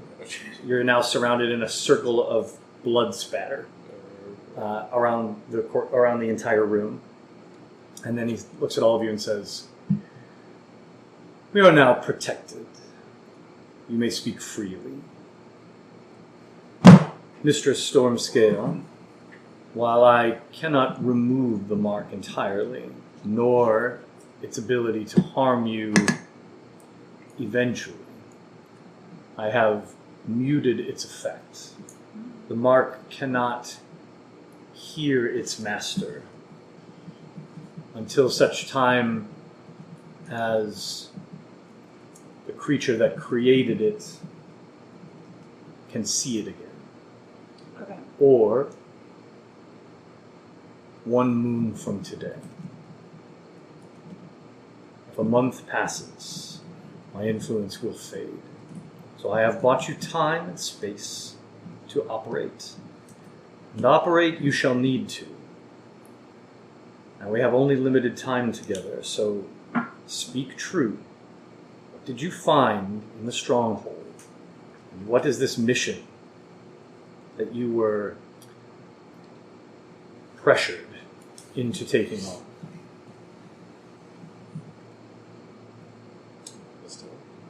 The very thorough notes.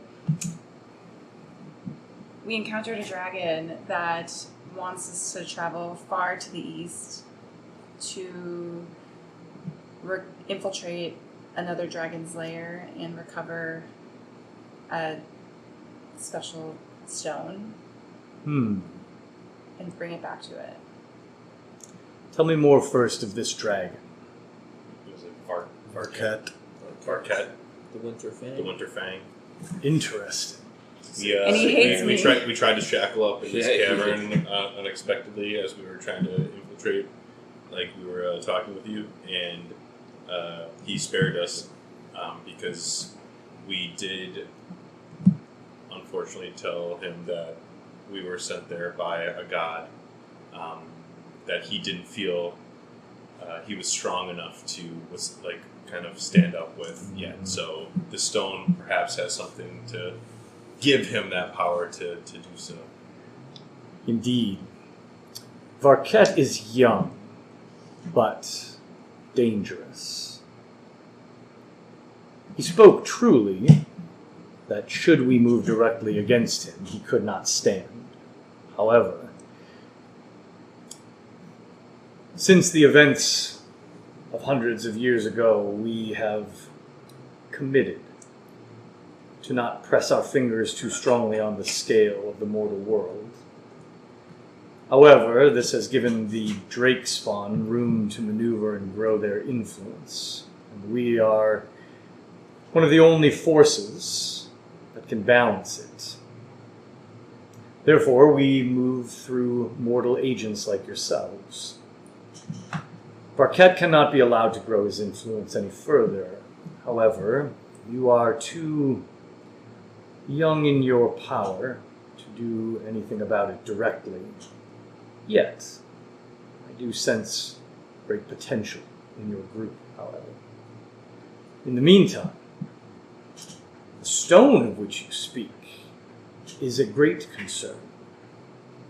What you describe is an ancient artifact, one not of this world, but in fact an artifact of condensed power brought from another plane of existence, the plane upon which we gods and the drakes and their elder worm progenitors were banished for a time. When we returned, much of the magic of Tellus was returned to us. We retook command over the wild and loose magic that had saturated the world in our departure. But also, some of that wild and loose magic condensed into these artifacts. We call them world stones. They vary in size, shape, and composition. They are essentially a synthesis of uncontrolled magic distilled down into a physical object. It can be used in many ways, but should Varket get his claws on one and unlock the ability to absorb it, it would extend his power to a place where, well, let's just say he would rest unopposed on this continent. It would swing the balance of power wildly. It is unacceptable. Now you say that he has sent you to steal this object from a rival. Yes. Who? Mist. Mist is an interesting creature, and one not to be underestimated. She is older than young Varket. Clever. Do not think her a dumb beast. Or Varket, for that matter. He is aggressive, but all drakes are wildly intelligent. Mist, however, has a more political mind. We believe that she operates in similar ways to my own agents, infiltrating, connecting. It is even said that she sometimes walks the halls of power in the guise of a human. If you intend to go forward, and I do not see many other paths available to you, you will need information, you will need allies, and you will need great caution. Mist's lair, we know, lies deep in the marshlands between Fenth and Rantalia. She is a green, and therefore mucks about in these swamps. It will be incredibly dangerous to penetrate her lair, as it would to enter the lair of any dragon. Foolhardy, perhaps, but undoubtedly that is where the stone lies, if not on her person. It is unfair of me to ask you to attempt to slay a drake of her power. But you do not have many options. I will give what aid I can. That will take two forms. First, on the edge of the marshes, on the Fenth side of the border, you will find a town called Shallowmere. Shallowmere is not much more than a collection of fishing hovels. But in that town, you will find an older family of fishermen. One of them, Marcus, is my agent. Make contact with Marcus. He will tell you what he knows of the marshland. He may be able to assist you in narrowing down the search for Mist's lair. The second contact I will provide for you is in the land of Rantalia, in the capital city. Have any of you ever journeyed to the lands of the Pentarch?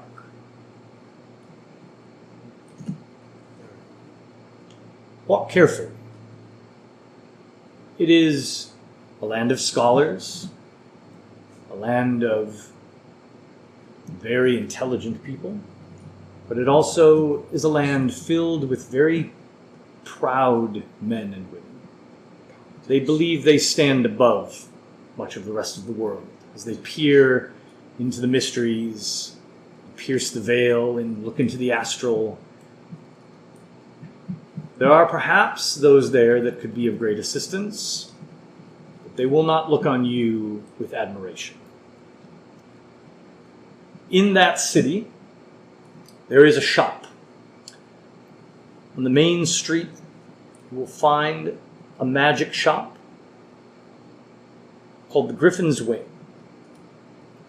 The Griffin's Wing has a proprietor by the name of Anthony Severson. Anthony Severson is not his real name. He will reveal his identity to you if he wishes, but this is the name you may use to contact him. Show him your mark, and when you do, he may be able to help you make a strategy to capture this stone. What he can do is provide for you a vessel capable of carrying it so that it does not flay the souls from your body as soon as you make physical contact. By the way, don't touch the stone.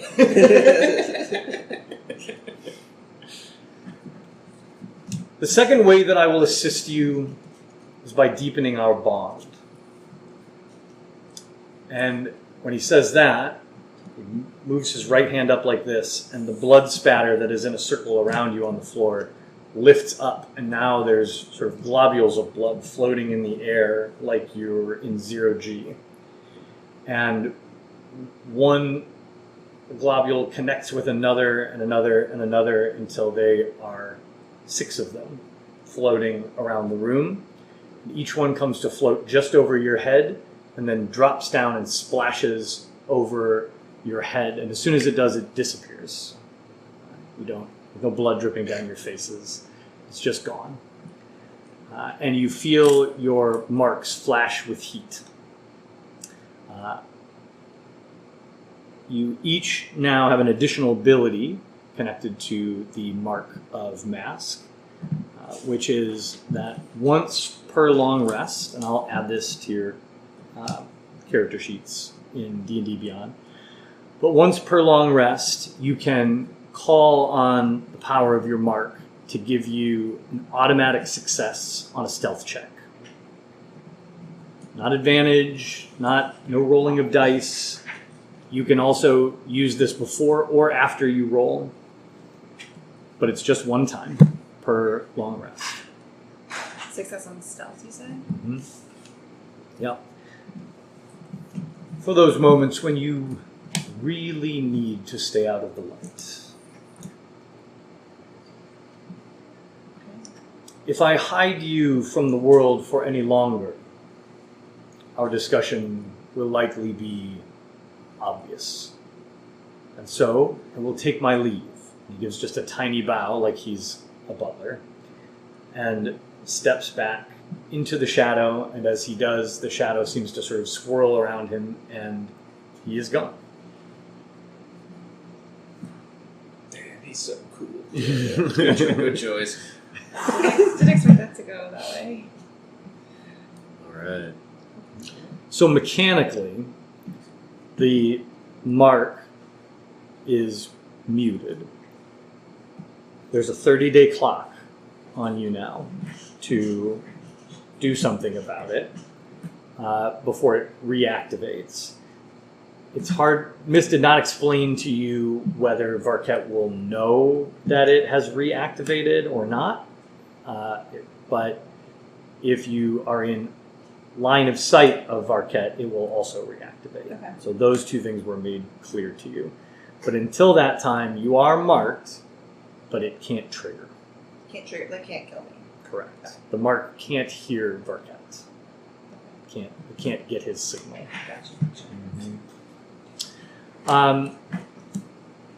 With that, perhaps your party has some things to say to each other, or perhaps you're exhausted and get some sleep.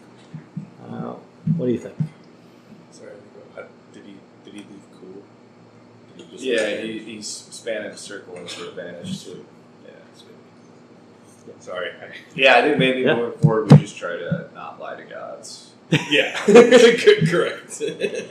Yeah, I mean, it's not impossible, and you actually came really close. Sort of glad we failed. But the DC was 25. Oh, so dang. close. That's cool. It's really hard to pass a check against a literal god. Yeah. But Brazen. God's avatars are not gods in their full Right. power. Sure. So that they're not mortal, but they're not impossible to interact with. At level 3, it's probably something I wouldn't fuck with. Right. Good try. We went for it. It's nighttime. It is Yeah. after midnight. Yes. Take a snooze and after Yeah. in the morning. We gotta get to. Do we know which city is like closer, or like what place is closer between the two of those that he said to go to? Or? Shalomir? Or Shalomir Yes. or- So you're in the nation of Fenth right now. Right. As you move east, you'll approach the marshes. Shalomir is on the edge of the marsh. Okay. And then the marsh extends further east over the top of the border with Rontalia. Okay. So, So Shadowmere would be like the closer. Shadowmere will be first, then you'll either have to Okay. pass through the marshes or go around the Sure. marshes, enter the nation of Rontalia, and head to the capital. Cool. Yeah, I think probably get some rest and Get some start horses. looking at potential horses or some other supplies and stuff like that before we head out. Was it Shalomir or Shadowmere? Shadowmere. Shalomir. Yeah. That's what I was. I wrote down Shalomir. I was like, did I just make that up? Timmy. I hate that Kalshi commercial so much. I do not. Oh yeah, it's terrible. It's so dumb. And I think that's what makes me the most mad, is that it's so dumb that I'm talking about it. And so I also know that means they won. It's winning. Yeah. It just makes me want to punch whoever made it. Quick question again. So we have 2 potions of healing in our party, but we like the party inventory, but we need to assign those specifically to be able to use them, right? Correct. Okay. If you're in combat, Right. you would not have access to the party Gotcha. supplies. Give it to the. So give it to the people that can't heal. I have the ability to heal. Okay. So like That's you fine. two or you. Yeah, I don't think either whoever's in the thick of it. us and More often Lysander taken are care of. feeling. Yeah, we all have healing. So I'm usually trying to get into cover so you can take it. Oh, okay. that's true. Okay. Sorry. Anyway. No, you're good. Josh, you want to take one? Sure. Karen. Sure. All right, so you all get yourself a nice long rest once again. And in the morning, you're heading to find some mounts, yes? Yes. Yep. Okay. Are we gonna do the mercantile, or are we gonna do the Baron's stronghold? I feel like Let's see the mercantile. I feel like the mercantile, because if he was saying like it's a little bit more hoity-toity at the Baron's, There's other shopping that we can do. yeah. Where did you get those other horses? You took them from the bandits, right? The horses you abandoned in the mountains? Mhm. Those were stolen off dead bandits. Yeah. Oh, really? I'm pretty sure. Or no, didn't we steal them from? Weren't we given them at the very beginning? I From, thought we were like, given Angus Martel? no from the Baron. I thought we were giving them. Oh, that could be. Maybe you received them from the Baron. like for our journey to go. Maybe I don't know. Let me check my notes, but it's not super important to what we're doing. But I was just trying to remember. I didn't think you rented them, but it Did we leave Chelsea we just on rented foot? them and didn't bring We them just back. came back. Are we going to rent some more horses to just leave out in the middle of nowhere? Yeah, I don't remember if we left on foot or not. I thought we would get a wagon or something. Yeah, I don't think you. Okay, doesn't matter. We're not going to worry about it right now. But you are heading down to the mercantile stables. Okay. When you get down there, the mercantile is pretty bustling, as it often is in the morning. Yeah, you got him. You got him from the bandits. After you chased Richter away, you raided the campsite nearby, and you That's- found That's what I read. a group of well-trained horses.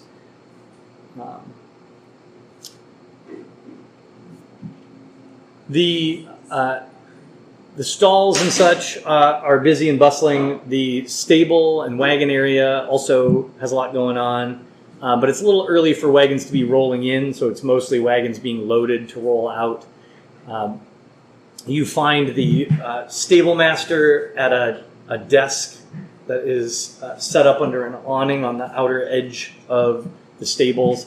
It's not a huge stables, but Chelsea is not a huge city, but it's a goodly size. There's probably a dozen wagons lined up being loaded here in this area, and a good 40 plus horses in the stables. Some owned by others, some owned by the stable master and available for rent or purchase. As you strike up a conversation with the stable master, he lets you know that most of his riding horses for purchase run about 75 gold pieces. Alternatively, more of a draft horse or a workhorse, you could probably let go for as little as 40 or 50 gold. We just need some mules. Well, are we able to get just a wagon so that we only need one more horse, and then just the rest can be pulled? If you wanted a wagon that everybody could ride in, you'd need 2 draft horses to pull it, because you need a good size, like a covered wagon kind of situation. It doesn't need to be a huge cargo wain or anything, but you would want 2 draft horses to pull a wagon that would be able to carry you guys and all of your stuff. Now you do have one horse, we still have one, right? one riding horse already. If you wanted just like a small cart, like a single horse could pull a cart, and a couple of you could probably ride in that with your gear, 2, maybe 3. It'd be slow going, because then still somebody needs to walk. But if Duke wants to do his monk thing and just walk, you're not going to make as good of time, but you'll still move faster if many of you can ride from time to time. Alternate means of travel: you could hire, you could pay to join a caravan as passengers. You could try to be hired on as guards for a caravan that's heading in the direction that you want. Do we want to do that, hired, so that we can get some more money? Yeah, we should probably do that. We got to make some money. What do you think? Do that. That's fine. Let's do that. Okay. All right, you start inquiring around to see which caravans are headed east. Who is going to be the face of this attempt? Not me. I don't have very good. What are we doing? We're trying to find a caravan that's headed east that we can basically be bodyguards for, or security for, to get some extra coin. Sure. Okay. Sir Buddington, while you all are talking to the stable master, starts going from wagon to wagon and introducing himself to merchants, asking who's looking for protection, and who's heading east. You find that of the there's roughly a dozen wagons, and that makes up about 4 caravans heading in different directions. 2 of them are heading east. Only one is actually intending to head all the way to Rontalia, however. Both of them are open to the idea of you traveling with them. The one that's going all the way to Rontalia would offer you a ride, basically, and meals in exchange for your protection services, but they would not be offering any money. The one that is not going all the way to Rontalia, but will be traveling east for quite some time, is willing to pay 1 gold piece per day for the party to offer their protective services, and also you'd get to ride in the wagons and eat. How long of a ride is it expected to be to their destination for that one? They will be turning off of your path about a week into the 2-week journey, so they'll probably get you halfway. The other wagon, the other caravan, is planning to go all the way to Rontalia. May I suggest? 7 gold? Yeah. May I suggest that we do the full one, because time is of the essence with her mark, and maybe you and I do some sticky fingers around here and Yeah, Get a but little- the gold is not a lot of gold. Yeah, yeah. That's fine. We gotta start making more money. Yeah. I think we do a little sticky fingers action around Yeah, here. we gotta start Try and get some swiping. money. Yeah. Heroes of the city. Pickpocketing. Yeah, We're back. I'm not around for this conversation. No, while Sir Buddington is talking to I merchants. mentioned to you that time is of the essence. Yeah. And then I look at Duke, And I'm like, well, now we're down, in my mind, 7 gold pieces. We got to make that up. Here. Very, very walking out of Potawatomi mindset. So, where would be... We've been here a bit now. Where would some top places with our thieves' minds be to go and with the highest percentage chance of, like, doing some easy What's the crime? pickpocketing? Pickpocketing. Yeah. Well, the fattest purses would be inside the Duke's stronghold. There are some, not shops, but some of the merchants keep stalls there that cater specifically to the very well-off merchants that come through in their wagon trains and to some of the people that live in the stronghold. So that's where the biggest reward would be, but probably the biggest risk reward. But just in the mercantile, if you want to rob from the common folk, there's a lot of people here shopping.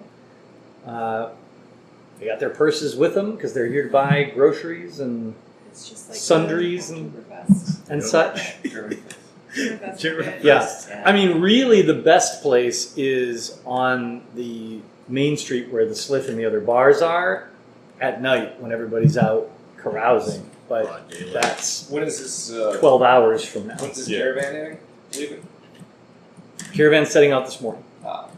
Let's Do we just want to get it. consider selling our horse then? If we're going to take that caravan, that would give us some money. Potentially. I mean, what are we gonna do if we're all? Right alongside of it? Yeah. Yeah, let's sell it. Oh, we don't all fit on the caravan. No, yeah. If you go with the caravan, you'll have a place on the wagons. Oh. So We don't need the There horse. are- Yeah, we could sell it. Yeah, we there could are try 3 and wagons in this caravan. They'll Shit. basically put 2 of you on each wagon as guards. Yeah. That's the idea. You guys are up for selling? Sure. All right. Who's going to navigate the sale? I will. All right. Um, Chat up the stable master. Yeah, I'm gonna tell him this is a top of the line horse we bought for I'm going to help him by 70 giving the gold horse. pieces. Okay. We would like to sell it. He's selling them for 75. For 65. All right. Roll a persuasion check. Yes, sir. You said you're helping him. I'm helping him by showing off the horse. Great. Roll it. like Vanna White over here. Yeah. The Price is Right. 10. Ooh, 19. Okay. 19's pretty good. The stable master looks at you and looks at Taryn and looks at the horse and goes, "That seems like a pretty nice horse. Let me call this guy I know." No, no. Yeah, he yells over his shoulder. I got a guy for this. He knows all about horse flesh. Just Pawn Pawn Stars. Stars, yeah. Best I can do is 65.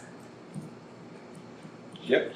All right. He shakes your hand and hands you 65 gold and takes the horse back into the paddock. Pretty good deal. So, you know what we gotta start doing?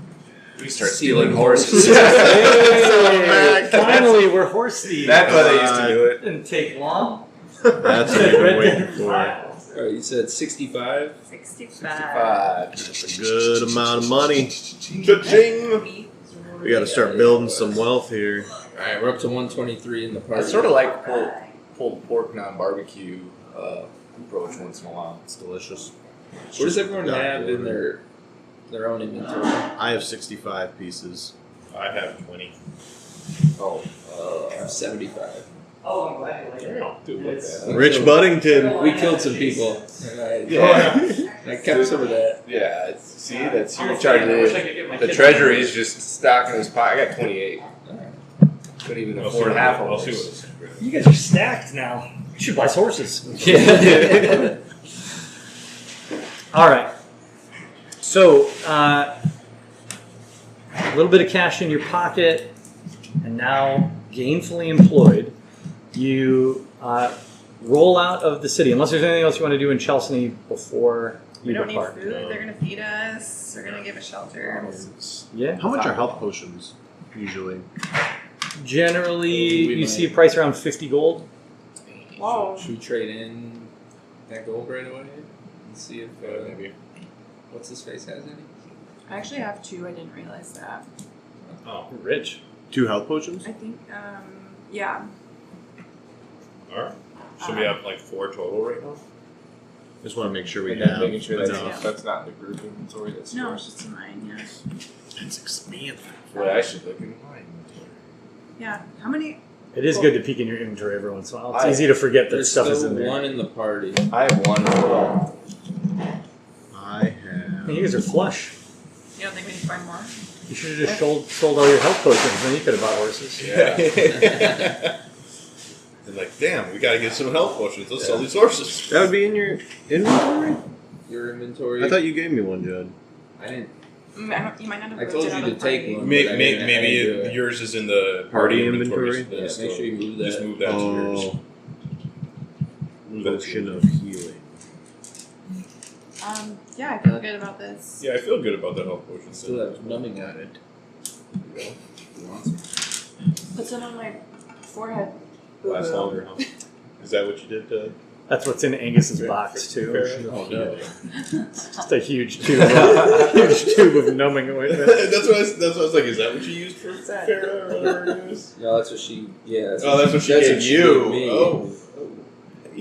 Hey, easy. This is going to sting. Okay. Right. So we're good with health potions then? I think so. Next So we're time. just gonna go. Well, in that case, the wagons roll out and you head down the road. It's easy travel for quite a while here. I mean, you all are in you're in the northern area of Fenth, but you're in civilized, patrolled region. Chalcedony's not the big city by any means. It's a good distance from the capital. So people who live in the capital probably think this is flyover country, but it's still civilization. And you're riding in a larger, sort of well put together caravan. So we're not going to roll. We're not going to roll our normal wilderness travel stuff for this. The time will tick by a little bit here, but we'll have some opportunities to have some encounters. Let's see, we've got. But let's fast forward a couple of days. So, a couple of days travel with this caravan. You find yourself joining a much larger road. So you finally arrived at the main trade road. There are 2 or 3 major trade roads that run across Fenn. This one is the primary east-west sort of artery across the nation here. And it is believed to be one of the longest continuous roads on the continent. You're pretty far east here. And as you continue to travel on this large road, your caravan joins many other caravans on the road. This is the equivalent of you like jumping on the one of the major interstates, right? And all of a sudden there's semi trucks everywhere. It's air show time. That's what's going on. For the listeners at home, that's probably the Blue Angels. I saw it. I think it's the earlier. I think it's the F-35. Oh, it's right there. Oh yeah.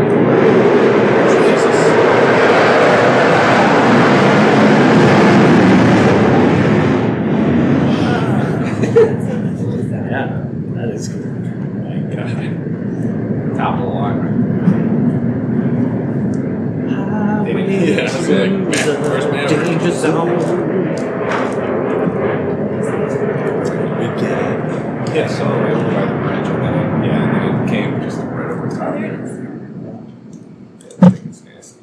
It's not great for our production. And just but like that, it he was is cool. gone. He's probably coming back. He knows we're here. Yeah. Or Marquette. That bastard. The Griffins. You all right? So you continue down this main thoroughfare. Other caravans come and go. You stop several nights at what seem to be semi-permanent rest stops, almost places where many caravans line up, and they're large collective camp sites, sort of a way for merchants to share the protection of crowds. You meet some interesting people, and in general have a pretty safe and convivial journey.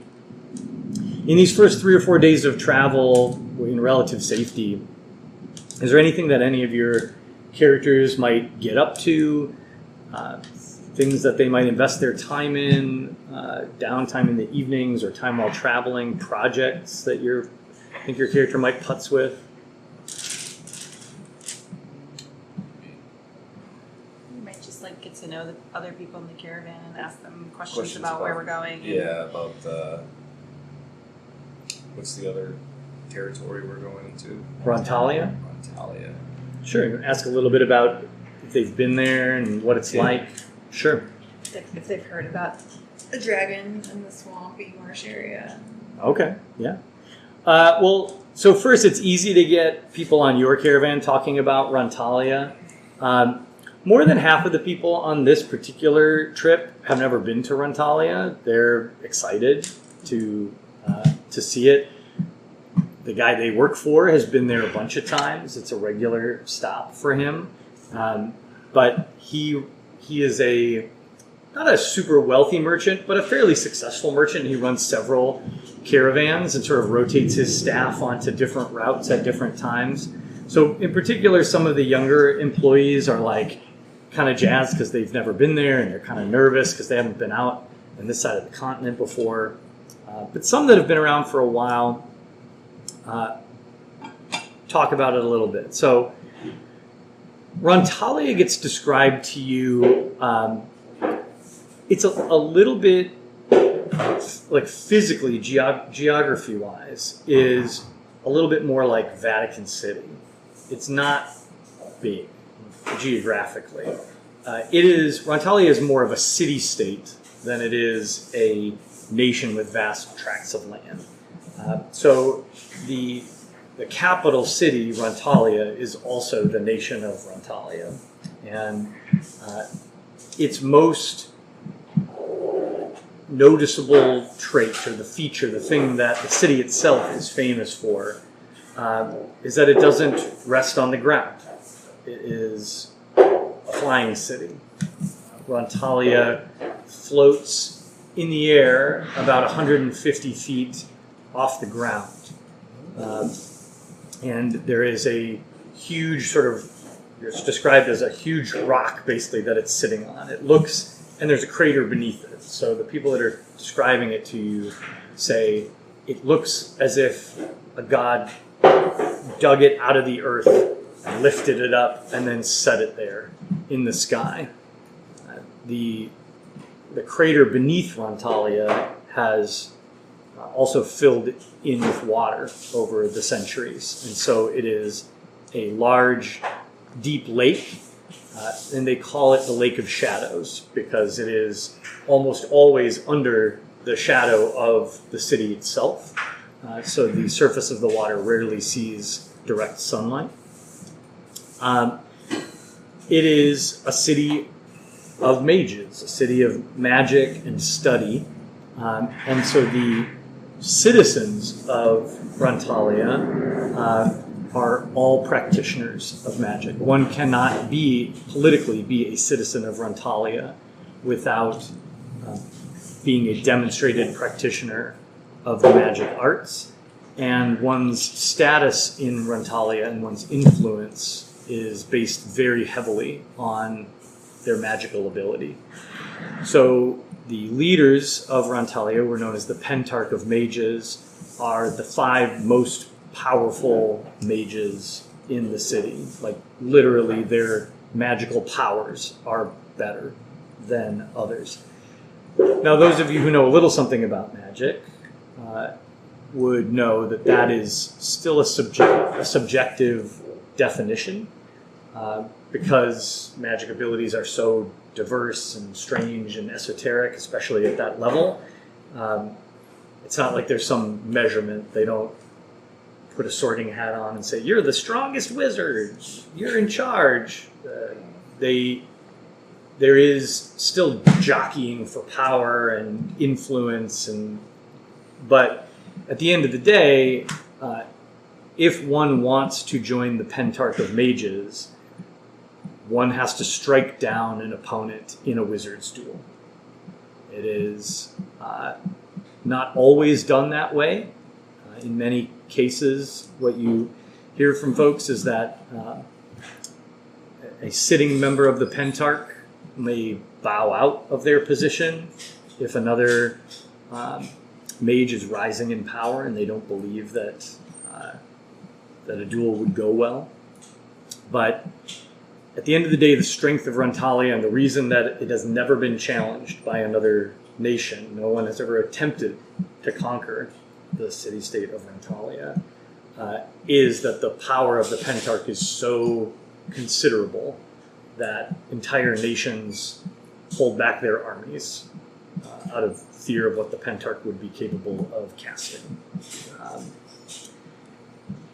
The only other thing that you hear about Rontalia is that this is also considered to be the center of learning on the continent of Creche. So there are schools in Fenth and other nations. The Infernal Sultanates actually are also considered to be a center of intellectuals, but their schooling is a little more informal. It's a lot of apprenticeships and mentoring and things like that. But when it comes to formal schooling, like universities and colleges, Rontalia is where many of those exist, the finest. It is likely, and we'll let Alyssa tell us what she wants this to be, but it is likely that Lysandra either studied for a time at the College of Lore in Rontalia, or that her teacher or teachers did. So there are schools of bardic magic, there are schools of all different varieties of wizardly magic, there are even schools of holy magic, so there are some great temples in Rontalia to some of the gods who are most adjacent to the practice of magic specifically. The last thing that I'll tell you culturally about Rontalia that you pick up is it is as close to neutral alignment as one can get. And what I mean by that is the ethics of the people of Rontalia are very flexible. There is such the central driving value of this nation, of this people, is a pursuit of knowledge, a pursuit of understanding the world.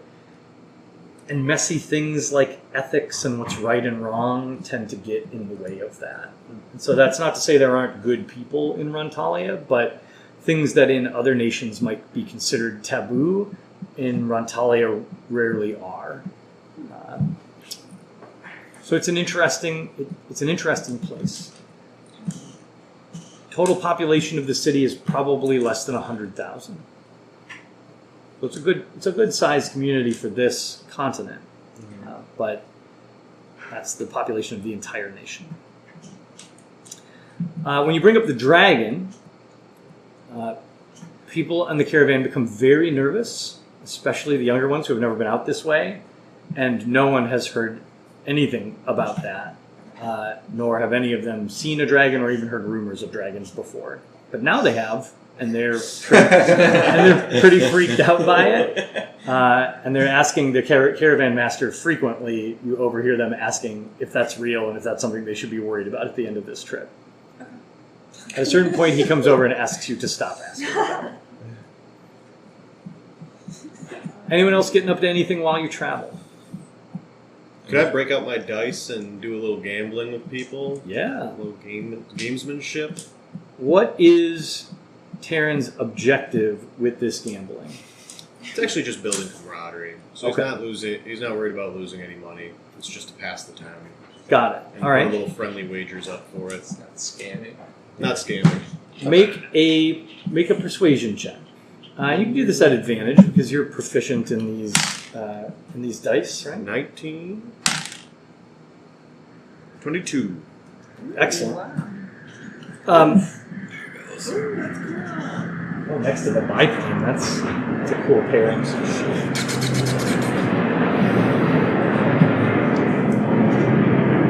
Yeah, I can't see it. Oh, you played P-51 next to the... I think that's F-22. So World War II then on. That's pretty cool. I would say with rolls like that, after just a couple days, this turns into like the nightly activity for a number of the folks on this journey with you. You get a lot of friendly call-outs as soon as the camp starts to get set up at the end of the night. There's some good-natured ribbing and teasing as you sort of, even though you don't actually lose very much money over the course of days and days, you let people feel like they're winners. And so a couple of these folks kind of rib you about how they're stealing the shirt off your back and they feel bad about it. So they're occasionally pouring you an extra drink here and there. And by the time all is said and done, when you get about halfway through your journey, you've made some good buddies. You're well regarded in the caravan, and the group seems glad that you all join on in the journey. I'm just trying to teach Freddie how to speak. Okay. It's not going very well. Hello. All Hello. Dad. This is danger. right, excellent. So let's say it's about the fourth day that you reach a place in the road where the main road starts to branch off towards the south, and your caravan continues to the east.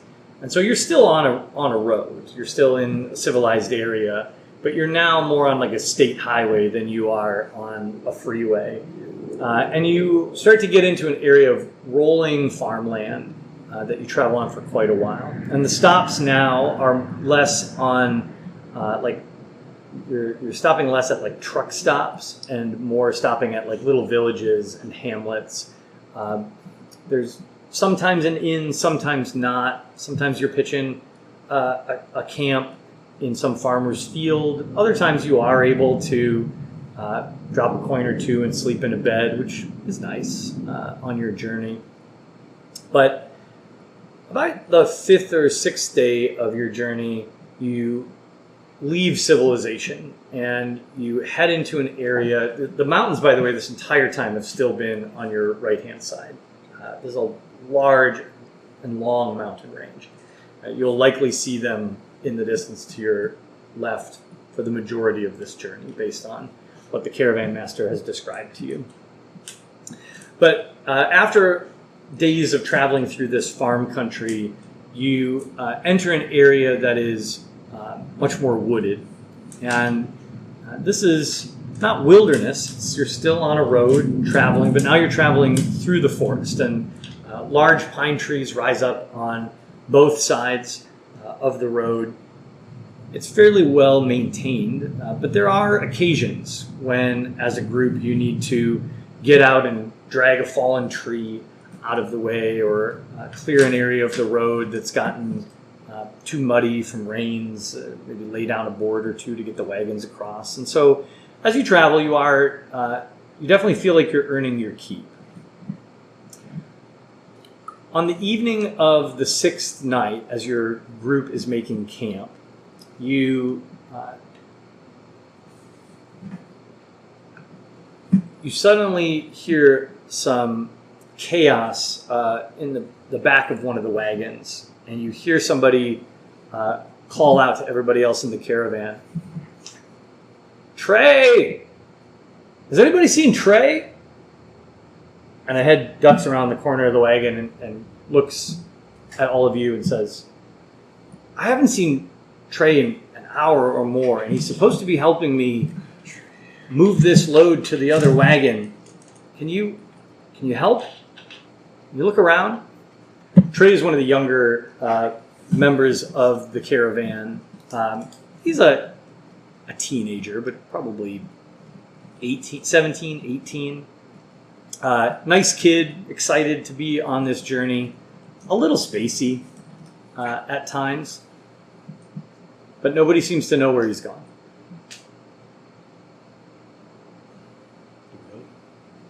Should we go find him? Perception check? Is it nighttime? Yeah, You the said- sun. It's yeah, not about late at night, but 6 to 1. it's evening. You're setting up camp. Can Freddy do some scouting? Does he communicate like that? He can't really communicate back. Do we want to just do a Alright, quick signals. perception check, see if there's any clues around? Yeah. Let's look around. Let's do it. Okay. Who? If you're looking for, you can roll perception, investigation, or survival. Based on what you choose, I might give you different information depending on your roll. I'm gonna go to the last known place that he was at and do Okay. an investigation check. All right. Hit it. Get him, Taryn. 11. Okay. Get him, Terry. Yeah, you kind of poke around a little bit. You see the only clue I think you're going to find here with an 11 is he's left behind his sword belt. So everybody on this caravan is lightly armed, and Trey wore a short sword on his belt, and he took that belt off at some point and just threw it on the seat of the wagon that he had been riding on. So whenever he departed or whatever happened, it happened after he had gotten comfortable to kind of settle in at camp. The Odyssey. Siren. Siren song. Yeah. Pulled away. Still haven't seen it yet. Oh, it's so good. It's all that's good. I heard it's woke. Disgusting. Should we go looking for a tray? Yeah, can we look for any tracks out of the camp or anything that would Yeah, tell us where that would be a survival check. I'll help you search. Alright. Sniffing around. Can I? 12 or 9. Sorry, math is hard. Okay. Yeah, with a 12,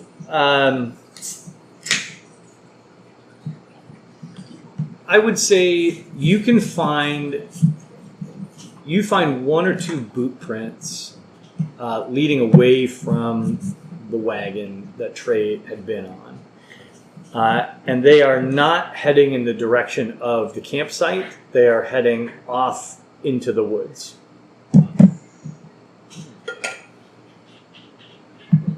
Since Taryn got to know everybody, does he know is Trey a troublemaker? Is he So he's a is space he a good cadet. guy? Good call, good call. He was You're a a good good guy. guy, What wasn't do you know he? about Yeah, Trey? yeah, what do you know about him?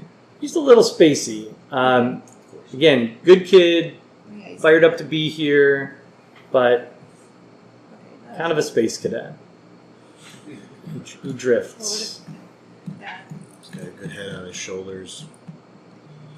What's the benefit of finding him? We just be. What's the cost benefit here? Do we care about this kid? Do you want to follow Seems like the we're trail, getting- or you did follow the trail already? Or? We just found some boots. Some boots heading into the woods. But Do they look nothing further than fresh? that. Want to send a ranger on him? Do we know if it looks fresh? Did you say if the boots look fresh? Yeah, I mean, freshest. you're because, pretty it's- confident these are Trey's boots. We should do a quick look. Yeah. What size shoe does Trey wear? About an 8.5. Little feet. Little dainty, People had smaller dainty feet feet. back then. Little feet. Nice. We should do a Yes. little look. I mean, I'm, Yeah, we I'm can. down- We'll I'm take down a to quick look. look. But to each his own. Okay. If he went too far. Okay. Lead the way, Freddie. All right. So the whole group's heading out to look for Trey. I feel like I'll hang out at the camp and help set up or Do some cool spell tricks. Make dinner or something. All right. This seems like a ranger venture. A man's job. We'll let the boys take care of this. Oh boy. All right. Real quick, we'll go check on our fella. So, all right, then Lysandra and Serafina will stay back at camp, and the boys head out into the Hey, woods. Sue, you want to set up a mental connection? Guys, we night leave? out. Boys, night out. We're all barking as we go on. Yeah, I'll do a. All right, a little psychic connection. Yeah, let me. What does that I was do? just To gonna me, put Freddy, or to you fly guys? Freddy back to. Ooh, that's a good. Well, yeah, I'll pick you and then one of. How many people can you do? 2. So you do That's cool. Let me just pull Just this keep me up. updated. I don't really care. Lysandra and As long as we're within Serafina? a mile. Or as I mentioned, it would be with one of you guys, so if you spread out. Found it. Sorry. yeah. As a magic action, choose up to 2 creatures you can see, then roll 1d6 for a number of hours equal to the number rolled. The chosen creatures can speak telepathically with you, and you can speak telepathically with them as long as you're within 1 mile. Okay. So we're hoping he's within a mile. If you got too far. 6 hours we can talk. Sweet. That's good. Who are you Dang. picking? Not looking for I'll that do one. Lysandra and Just Dead Budward. It's Or here. Buddington Deadwood. Like, we're just gonna have to play her for Lysandra anyways. I'm just going to be whispering sweet nothings in your ear. You're so good. Wait, are you, wait. No, did I say the wrong she's name? Serafina. Yeah. Oh, classic. You said the wrong name. They look the same. What do you mean? Did I say Lysandra? What's her name again? Like, she's not even here, let me play. Which one of you's got the horns again? I'm changing my choice to Serafina. Great. Let's skedaddle. Let's Great. check this out. Solid, Let's solid. do it. Why isn't this working? We went this way. It's shit. It's human shit. There was a tussle over here. Karen pulled his move. He pulled the move. That's a gun. It's kind of my thing. All right, why don't you roll a survival check, Arundel? See if you can track this kid. It's a 18. strike. Hey! 18. All right, you fairly quickly pick up the trail, and it's giving all the impressions that that this kid set out to use the bathroom, basically. Who's right? But it appears that at some point he kept going and going, trying to find a place that was like private enough. But as you keep looking back, you can see the campfire, and so you think maybe he just kept going until suddenly you can't see the campfire, but you can still follow his trail.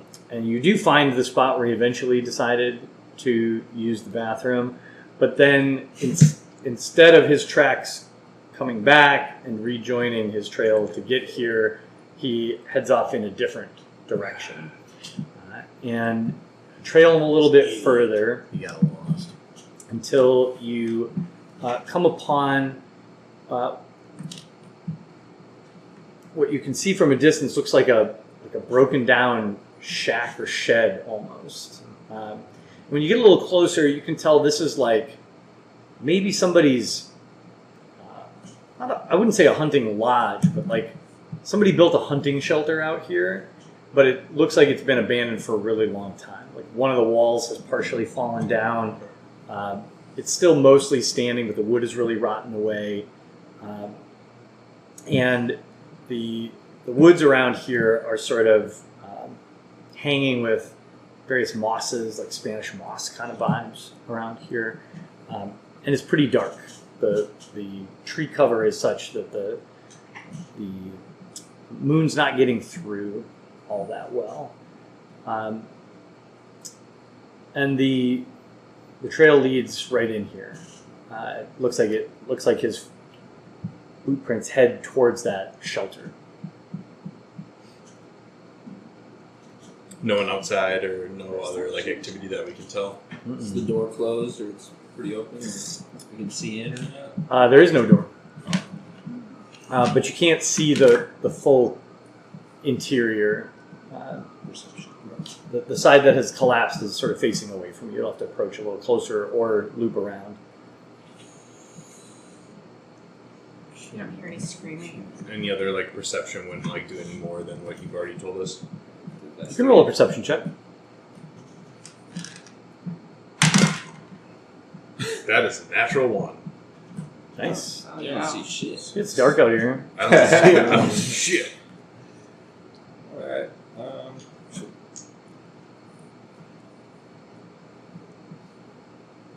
What does that mean? It's great. It's working. What, us two go in? You have telepathic communication. What's going on here? Yeah, you pick one of them. Yeah, why don't we just slowly approach the... Fan out. Well, do we want like someone to Dude, be take ready, like in case I'm gonna something say were this. to happen? Say this in your head, Duke. Take Taryn with you and circle around the collapse side, and then me and Arendelle are gonna go towards the front door. Yeah. Or front entrance. Let's do it. I'm Roger. gonna take my short bow out, Roger. knock It's the like arrow. creepy vibes though, like. Alright, we're flanking. curious. Can never be Does too it look careful. creepy? Yeah, it's Creepy. Yeah, It's I'm not creepy, falling but- for anything. I'm gonna- Arrow knock. I'm gonna cast light A witch? on my spear, and then see if it lights up anything as we're approaching, and see if we can spot anything. okay. So you cast a bright light in the area, and as this it's not a clearing, but as this area lights up, the shadows cast by your light make it impossible to see inside the shelter from this angle. But it does light up the area all around you, and you hear movement in the grass and in the bushes around the area as something, or maybe some things, react to your light and seem to sort of rustle off away from you. Could be. Yeah. Freddy's off my shoulder and not flying in the air. I told him to kind of take flight. Okay. What are we doing? Just going towards the front? Are they? They're flanking the back. Yeah, right? we're circling around. Okay. Yeah. I'm gonna tell Serafina there's a shack out here, and this trail leads right into it. It's pretty suspicious. Can I communicate with you, or does it have to go through him? Oh yeah, It is through Duke, but you Okay. can. I'll tell that to Duke to tell Okay. her. Do you want me to and Lysandra to come in as backup? I don't know. Oh, okay. Thanks for the. TBT. Yeah. Thanks for the update. Yeah. Yeah. All right. Just letting you know. Holler at us if you need us. Nice. All right, you're gonna approach the shack. We'll check it out. I guess so. Okay. Sure. Sure. You hear sort of a muffled groan from inside the shack as you approach, and as you step around the corner, you see Oh, huge, This isn't good. wrapped in massive muscular coils of scaly skin. You see just part of Trey's face and one hand poking out as he is wrapped up in the clutches of a giant constrictor snake. I knew it. The coils of this thing are as big around as a beer keg. Fuck. And it is hard to tell how long it is as it's wrapped around him a number of times, but easily 30 feet.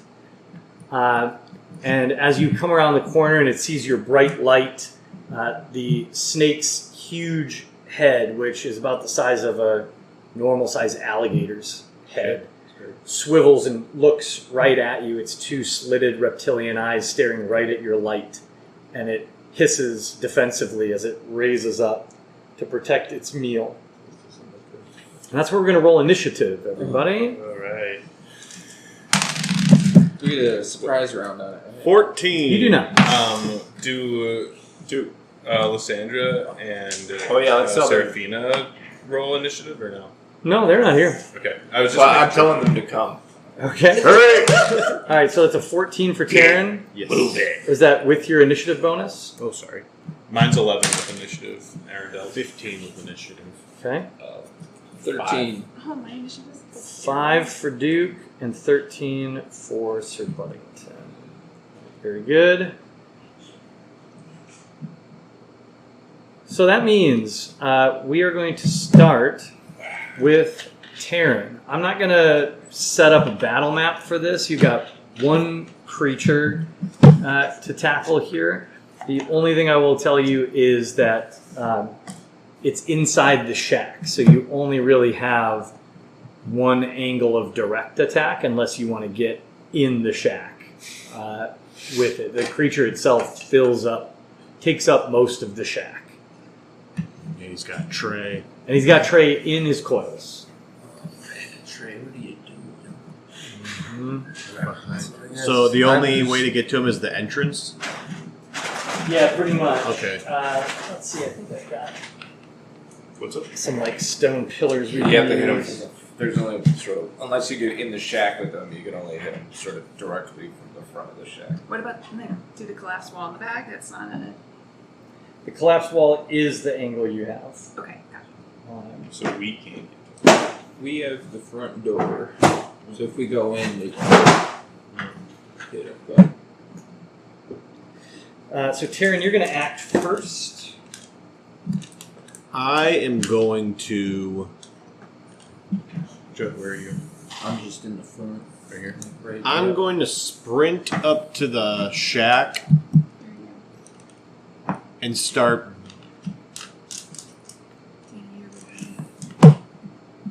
kind of making some sort of... what's the shack made out of? Wood? Yeah. I'm going to start... Old rotting wood. I'm going to start banging on the wood in the back because I know they're in the front. And then the only action I'm going to do is I'll do a help action for Sir Buddington.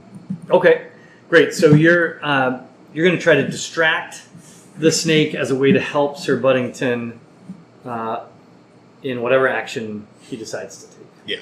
Great. That is excellent. Very good. Very good. So you're positioned behind the snake. Very good. Next up is Sir Buddington. Alright, so I got to go in, right? Well, you don't have to do anything. It's just Trey. Yeah, it's just true. Gotta help Trey. He's just a kid. Trey. So I can get in through like the front door, and I got to help these kids. There's like enough room to go in and attack them, right? Yeah, man. Alright. It's wide open. Yeah, man. Get it.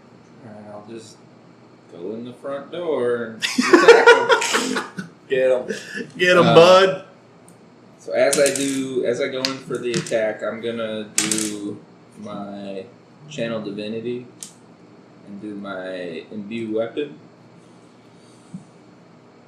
Do it. Gives me an additional +2 on my rolls. Okay.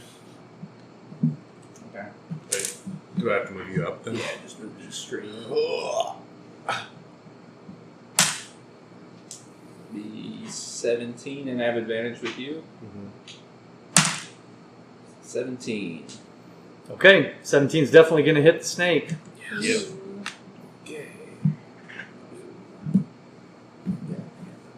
Get him with that spear. With the spear. Do your big boy level 3 paladin damage. Alright, that's a 6, and as a bonus action, I'm gonna do my.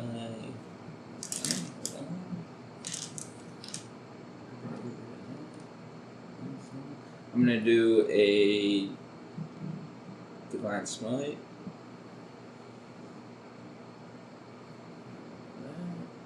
So that's 2d8.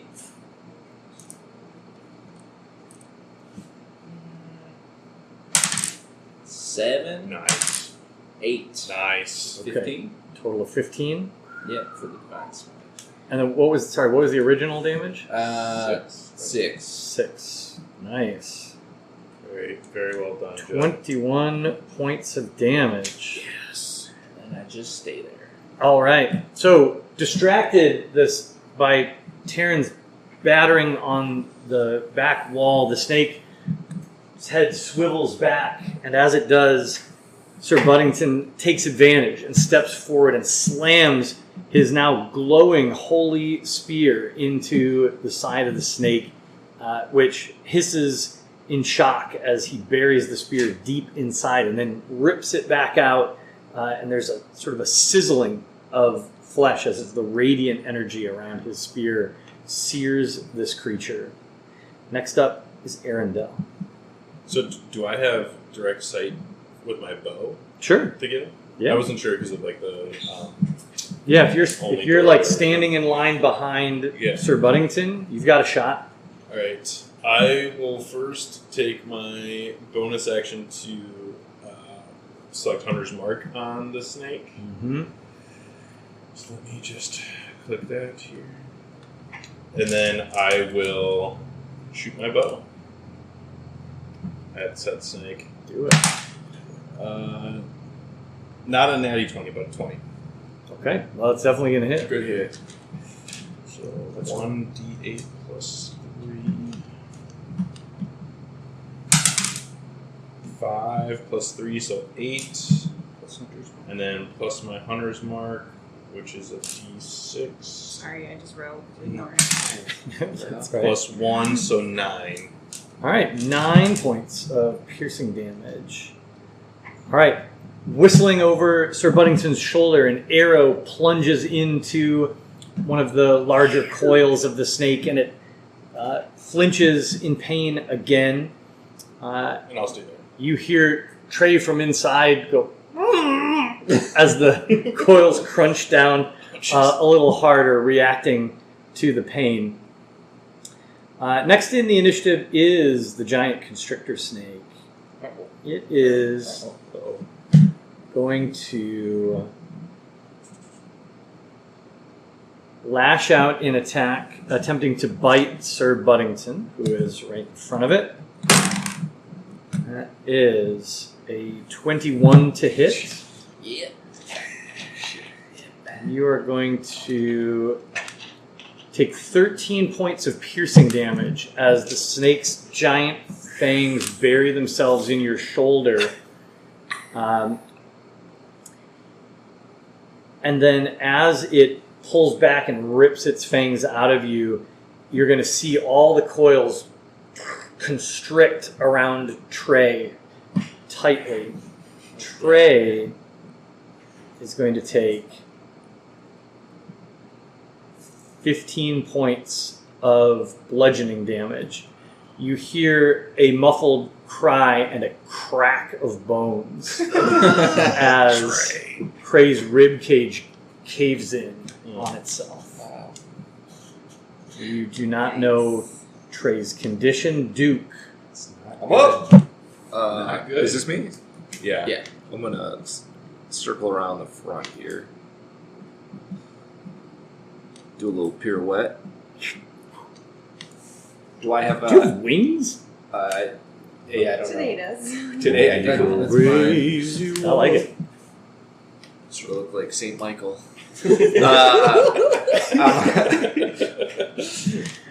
I'm gonna use Psychic Blade, and I'm gonna throw it.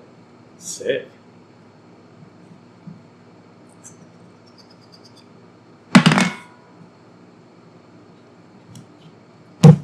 It's not gonna do it. 5. Yeah, it doesn't work out. Shit. Still practicing with the psychic blades. Yeah. You all see a sort of ghostly, shimmering blade appear in Duke's hands, and he chucks it off, and it goes and flies right over the snake's head. But it does look pretty badass. So can I do a bonus action then? Yeah. I'm gonna throw my other psychic blade. All right, do it. And that's gonna be 21. That'll hit. Come on now. Come on now. Just warming up. Just warming up. 6. 6. Nice. Very nice, very nice.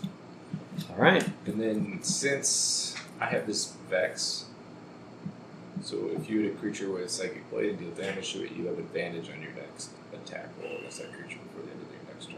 All right, good. So remember that. Cool. Comes back around. That takes us to the top of the round with Taryn. Get him, Terry! I am also going to run to the entrance behind Sir Buddington, and I am going to pull out my short bow, and I don't think I can help Sir Buddington in any way. Is that count as an action, the help, or is it a bonus? It's your bonus action. That's a bonus action? Okay. Then I'm just going to shoot at the snake's head. Do it. By saying that how help does that give you advantage next time? That's an 8 plus 3. So 11. 11 will just miss. Dang it! I am going to help Sir Buddington by... Slapping him on the butt. Get him, bud. So you're doing a great job. Can I help Sir Bud by taking my rapier and like not doing attacks, but giving a kind of barrier between him and the snake? Like if the snake attacks, it has to go at the rapier. Yeah, we'll say you can help Sir Buddington just sort of through positioning. So you're once again creating a distraction, but in a different way this time. Yeah. Right? Sort of trying to intercept the snake's movement or keep its attention. Excellent. Sir Buddington, you're up. You see blood leaking from between the coils of this large snake. Am I able to touch Trey? You can try. I'm sorry.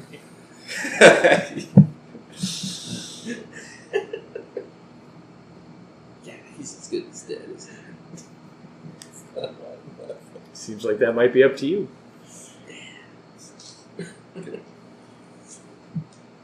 Poor kid. Okay. Kill the snake. Bonus action. I'm going to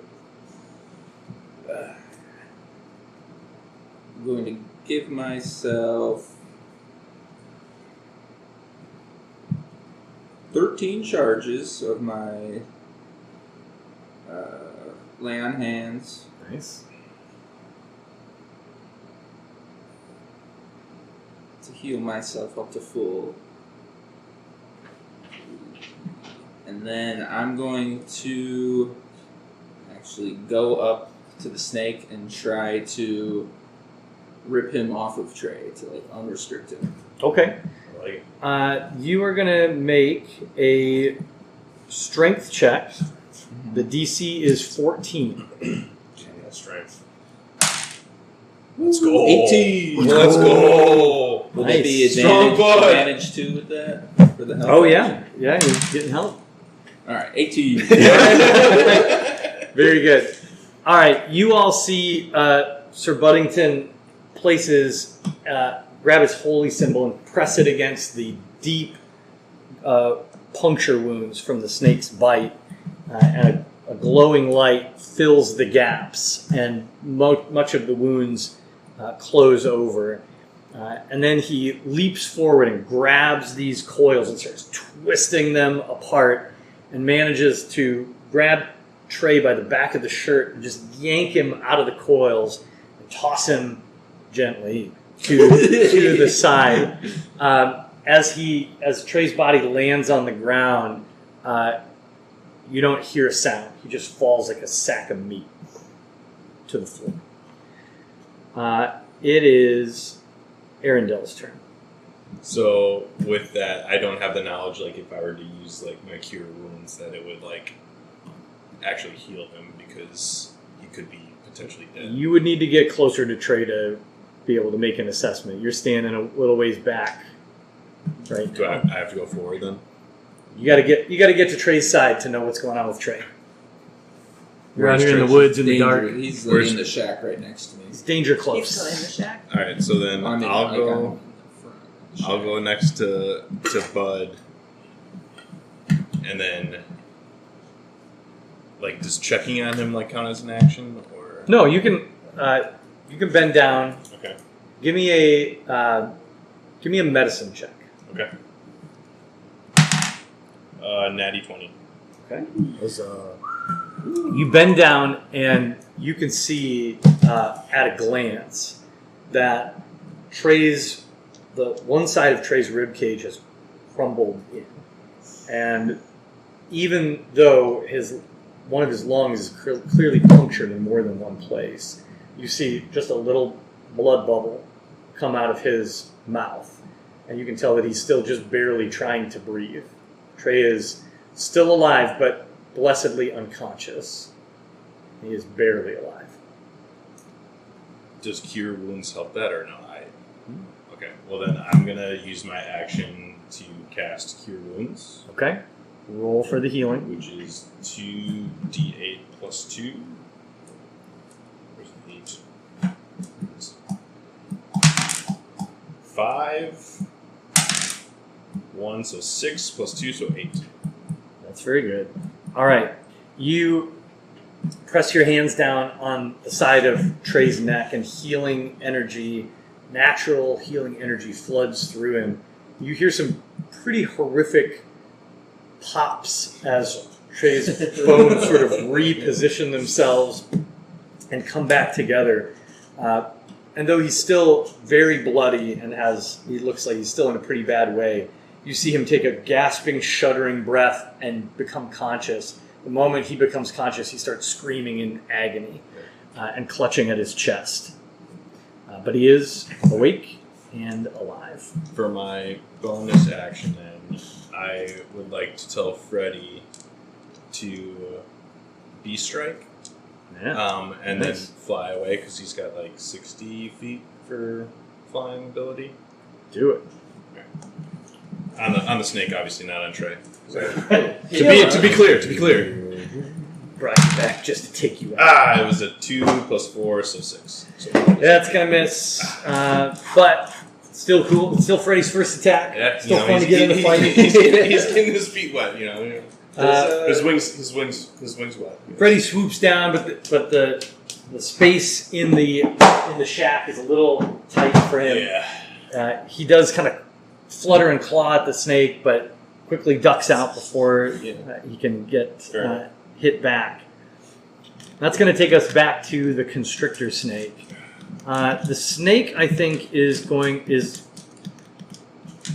the snake's pretty bloodied at this point and is going to kind of just lash out. I'm going to do a roll to see who he attacks.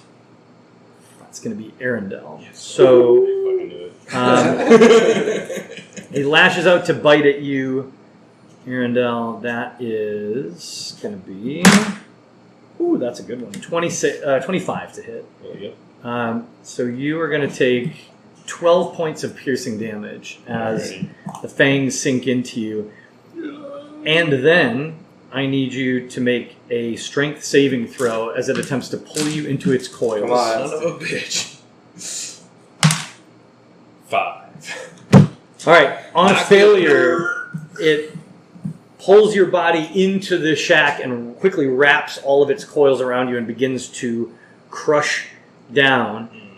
You are grappled and you take 15 points of bludgeoning damage. Oh, I'm done. I had 13 and 15. You hear a similar sound to 6 seconds ago as the snake crushes your friend Arundel in its coils. Well, our work here is done. Save Trey, let's go.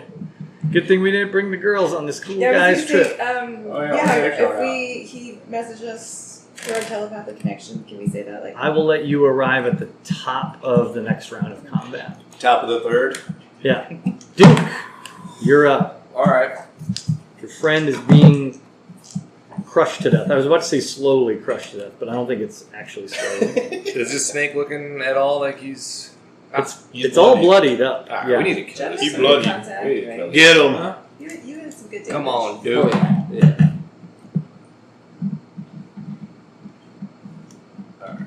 Trey better get his ass up.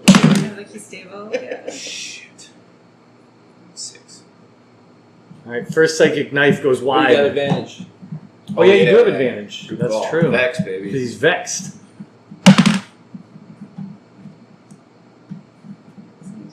Yeah, 22. 22 definitely hits. All right, so All first right. attack hits. B6 plus 3. Okay. And you're going to do another attack. What do you get? How do you trigger sneak attack again? Oh yeah, when you're rolling at advantage.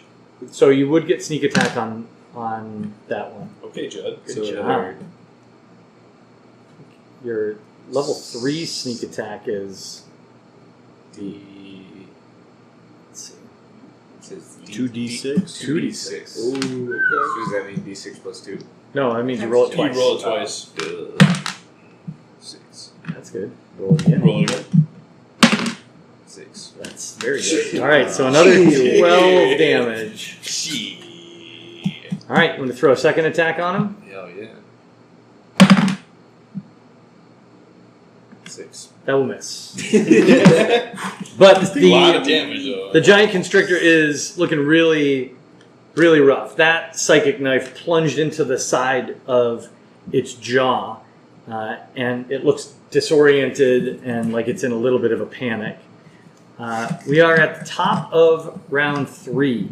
So, Seraphina, you have been racing through the dark forest, heading in the direction of the psychic ping, and you enter the area and see your companions surrounding this shack. As you step sort of around the corner, you can see in the middle this huge constrictor snake, bloody and sort of in a frenzy. You don't see Arundel, but everybody else seems to be fighting this snake. If I were to cast my chromatic orb on the snake while he's holding Arundel, would that also damage Arundel? You don't see Arundel, so it's hard to know. Oh. You're not sure where Arundel is. He could be anywhere. Well, I would like to try casting my chromatic orb. Do it. Okay, so I have to be within 90 feet, so I think I'm within that range. Definitely, easily. And I'm going to cast an orb. Oh, yeah. You think? Well, I mean, I can do acid, cold, fire. You do. No, do what you want to do. Well, which one do we think? Well, it sounds like the most fun. Yeah, do what you want to do. Acid. Yeah, spray some acid in there. Acid. Do it. Just Directly on the snake. you should hit it. 4 plus my plus 8, so 8 is my. Yeah, that's gonna miss. So Seraphina comes around the corner and a bright, glittering green orb floats in her hand, and a stream of sizzling acid flies out of it and right over your shoulder, Judd, and splashes all over the place, but doesn't quite get on the snake. But The walls of the shack are now sizzling and smoking around you. Yeah. Like, is that a cantrip or spell? It's a spell. Lysandra runs up behind you and looks around and says, "Where's Arundel?" Whatever. He's dead. Terrence turn. Not sure. I am going to do steady aim and give myself an advantage on my short bow, Yeah. and I'm going to aim it right at this bastard's head. Do it. Still sorcery points. That is Yeah. a You have a quicken, 6 so you can do- plus- Next 6 plus 3, so 9. 16 plus 3 is 19. That's going to hit. 2. Yeah. Good thing you're so steady now. I your know. features. After all those years of war. 6 plus 1, 7 points of damage. Very good. Arendel's dead. Now peppered with 2 arrows, a psychic dagger that's just starting to fade from its jaw, and a huge sort of sizzling hole from the original spear strike. This snake looks like it's barely alive, barely clinging to life. But it is still alive, and Sir Buddington, it's your turn. Okay. Can you finish it? I'm gonna try. I'm gonna do a spear attack.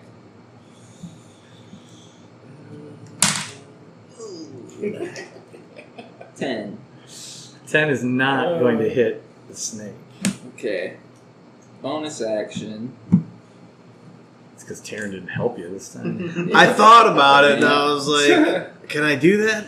I forgot if it was a bonus action. I couldn't find Bonus action. I'm It gonna is a try to bonus reach into the coils and get a hand on him and do my last 3 points of. Okay, I'm going to ask you to make a melee attack roll to see if you can get your hand on him. We'll use the same armor class as the constrictor snake. Okay. So if you can land a hit, you can use your ability. Would it just be like unarmed or would Yep, it be the just an unarmed strike. 18. That'll do it. All right, you dart In the in, face. reach your hand through the coils, and you grab what you think is the wrist of Arundel, and you pump your holy healing energy through the connection. How much are you Two. pumping? 2. Yeah. All right. I don't know what that means. Arundel, Die. Arundel, you come back to consciousness with 2 hit points. Oh, okay. Many of your bones are shattered. One of your lungs is punctured.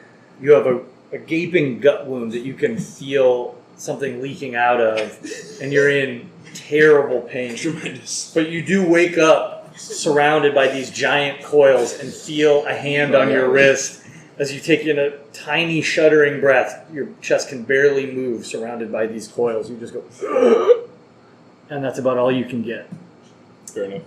And now it's your turn. Can I do cure wounds on myself? You may. It's my last spell slot, so. Geez, I keep on losing the D8 here. Alright, you draw on your internal connection to the 6 and magic of 5. nature. Huge. So 11 plus 2, 13. Big healing. You draw on the energy of the nature around you in the forest, and you feel your bones start to knit back together. The pain lessens. You nearly pass out as things start to reconnect and realign in your body, but you remain conscious. I'm still like trapped with the. Oh yeah, still wrapped in the snake. Yeah, Freddy. Yeah, Ooh. I'm gonna. Oh, sorry. No, Go ahead. No, go ahead. It's a really good idea to do what you're about to do. No, I was just gonna yell for Freddy to come in and try and finish the job on this. Yeah. This snake. Freddy drops from the sky like an avenging angel. Roll your attack. Come on, Freddy. 11 plus 4, 15. That'll hit. Yeah, All Freddy. right. All right. So Claws out, 1d4 talons extended. Freddy plus descends like a bullet. 3 plus 5, 8. That will do it. First kill on the giant constrictor snake. Nice.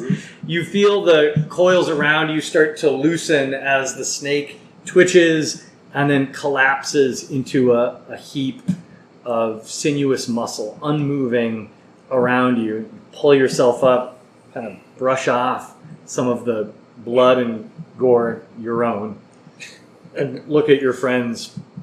Trey is sitting up against the sizzling wooden walls of the shack, and he looks at all of you and says, "Holy fuck! Where did you guys come from? Thank the gods." Rollies. You're welcome. Can I loot the snake? Scales or skin? Sure, you can. Yeah, you can try to skin the snake. Yeah, Mhm. do that. Make a nature or survival check to see how effectively you manage this.